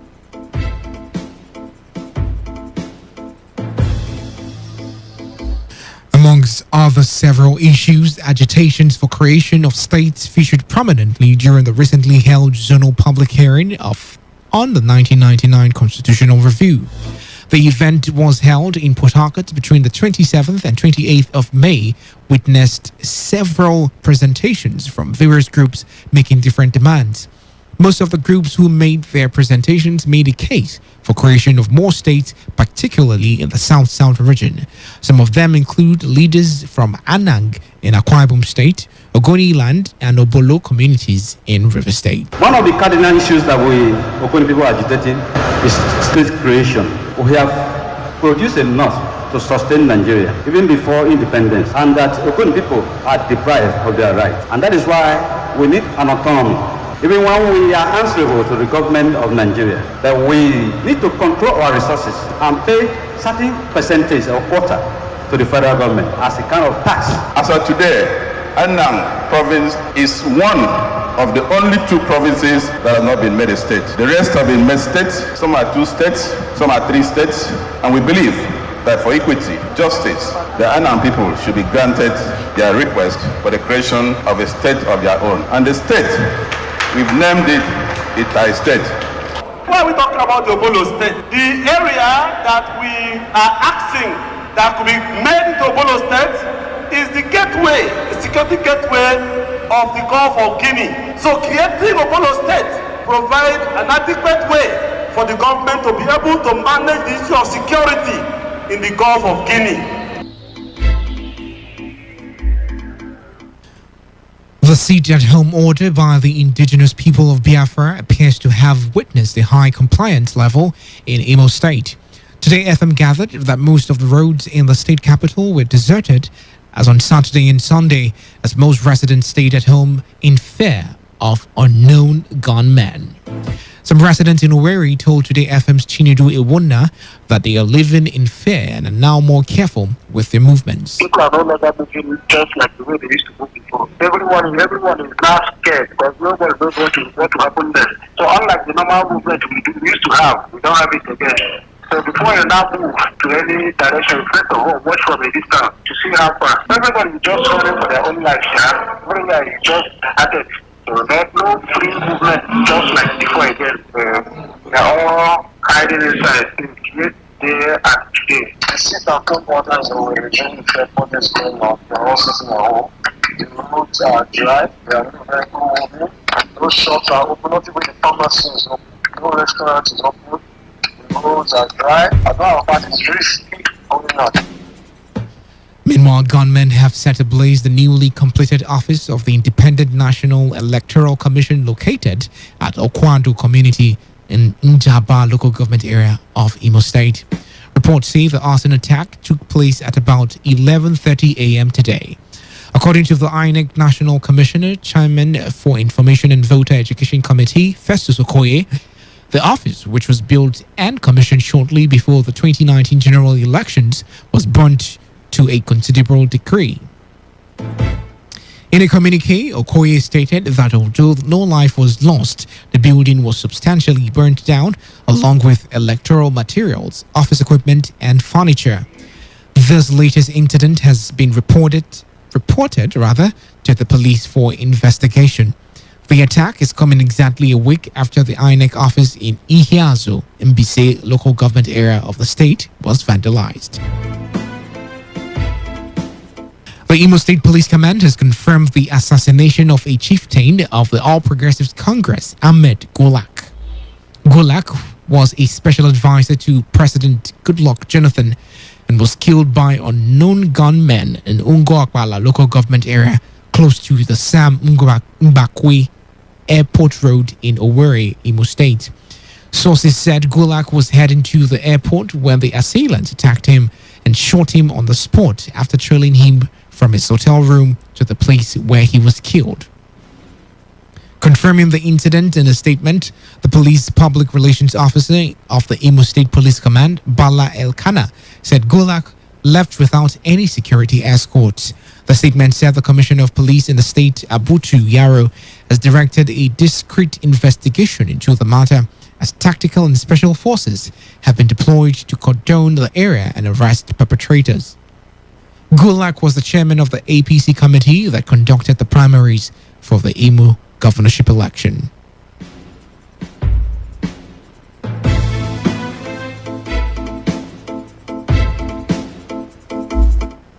The senior special assistant to President Muhammadu Buhari on media and publicity, Garba Shehu, has assured that the president will ensure that the killers of Ahmed Golak are brought to book. In a statement by the presidential spokesman, the president was quoted as describing the killing as premeditated. He said the president expressed outrage and disgust over what he termed as heinous, the murder of the Adamawa-born politician in Owerri. According to the statement, President Buhari assured that all resources will be deployed to ensure that the killers are caught. The president also extended his condolences to the family of the deceased, the people and government of Adamawa State, as well as Golak's friends and associates. At least 200 students of Islamia School located in Tanjina in Rafi local government area of Niger State have been abducted. One person was shot dead while another lays critically injured after gunmen carried out the kidnap operation at about 4:30 p.m. today. A resident of the area who confirmed the incident said the Salihu Tanko Islamia School, where the incident took place, was built by a retired immigration officer. According to sources, the Islamia School is not the usual Sangaya boarding Islamic school, but a conventional one where parents and their children on a daily basis for the purpose of acquiring Islamic knowledge. The police were yet to make any comments regarding the development at the time of filing this report.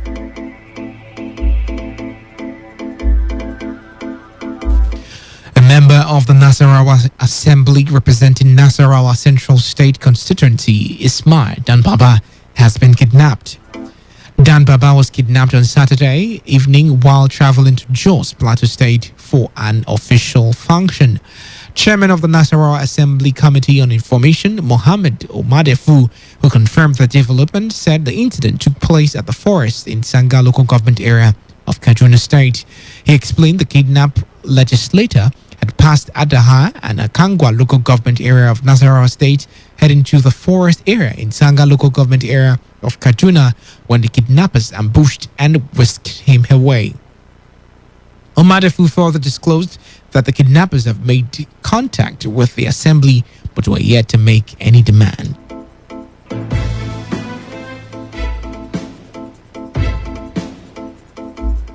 You are listening to the World News on Today 95.1 FM, Voice of the People. After the break, more news, foreign and sports stories. Stay tuned. Every day, every hour, when the big stories break, depend on our 24-hour news team to bring you the latest. Today, 95.1 FM. Welcome back. This is the World News on Today 95.1 FM. The time is 15 minutes gone past the hour of 10.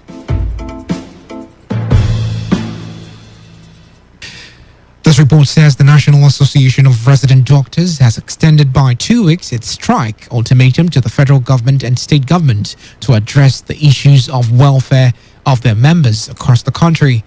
The extension is contained in a communique at the end of the association's 41 Ordinary General Meeting held in Anambra between May 25th and May 29th. The communique was released by the national president of NARD, Dr. Oyilawa Okwahe-Suwi, in the company of other members of the executive. The doctors said the association would resume a total strike if its demands remained unattended to at the end of the period. They explained that the strike was suspended following government's promises as entailed in the Memorandum of Actions signed at the instance of the Minister of Labour, Chris Ngige, on April 9th. A lecturer at the Michael Okpara University of Agriculture, Abia State, Emmanuel Osadeke, has been elected the new president of the Academic Staff Union of Universities. Osadeke was elected during the National Delegate Conference of the Union held in Awka, capital of Anambra State, to pilot the affairs of ASU for another 2 years. A consultant psychiatrist and associate professor at the College of Medicine, University of Jos, Chris Puwina, was elected as his deputy. Osadeke's emergence follows the end of the tenure of the former president, Professor Biodun Ogeyemi.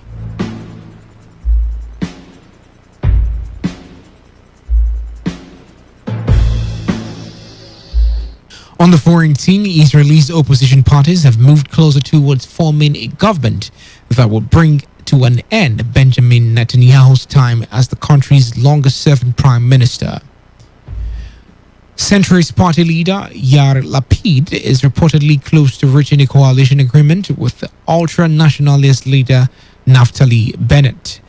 Leaders from Bennett's party spoke in favor of the deal on Sunday. Lapid has until Wednesday to form a new coalition government. Israeli media reports suggest both sides have inched closer towards a deal that would see Bennett serve as prime minister for 2 years before being replaced by Lapid for the second half of the term.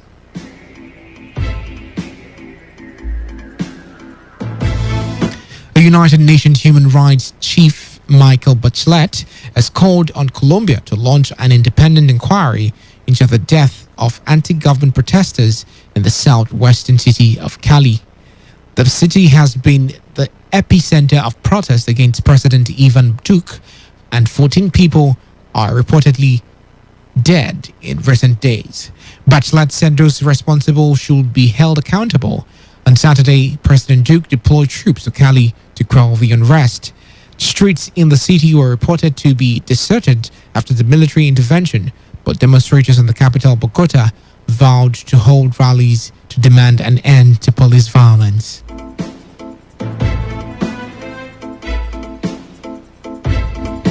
In sports, Grand Slam organizers say world number 2 Naomi Osaka faces expulsion from the French Open if she continues to refuse to speak to the media. Japan's Osaka said last week that she will not give any news conferences during the Grand Slam because she wants to protect her mental health. She was fined $15,000 for not doing media after the first round win against Romania's Patricia Marag-Teague today. A joint statement from the 4 Grand Slam organizers said Osaka also faces more substantial fines and future Grand Slam suspensions. They added that following her announcement, Roland Garros teams asked the 23-year-old to consider and reconsider her position and were unsuccessful in their attempts to check on her well-being.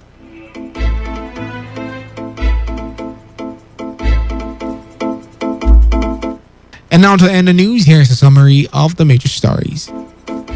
Governor Nyesom Wike has announced plans to construct the 10th flyover under his administration at the Tank Junction in East West Road.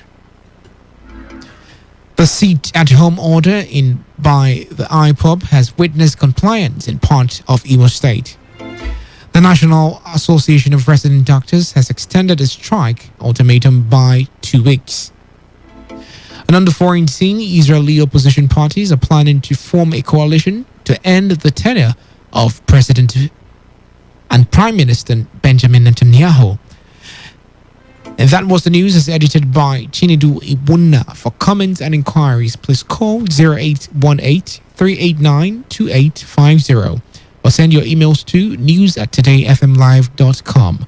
You can also read our stories on www.todayfmlive.com. Do not forget, take responsibility. Wash your hands frequently with soap under running water. Avoid touching your face and high contact surfaces to prevent coronavirus. I am Dave Roberts. Good evening. Today's news, today's entertainment, today's sports, today's issues. Today on Today 95.1 FM, Port Harcourt. You don't have to be in government to serve. You don't have to hold a political office to change lives. It was Mahatma Gandhi that said, the best way to find yourself is to lose yourself in the service of others. So before you point out how the government has failed in service, ask yourself, are you being of service to your fellow Nigerian in your own little corner? As Mother Teresa puts it, unless life is lived serving others, it is not worth living at all. This message is powered by Today 95.1 FM, the voice of the people.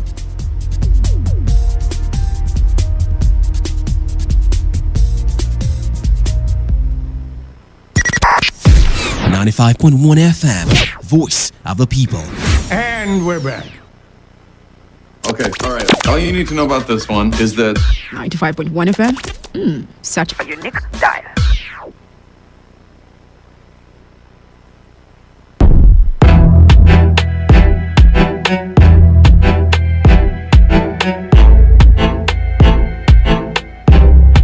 Beatbox exclusive. You know the name, MJ. Yeah, there's always two sides to a story. You gotta listen.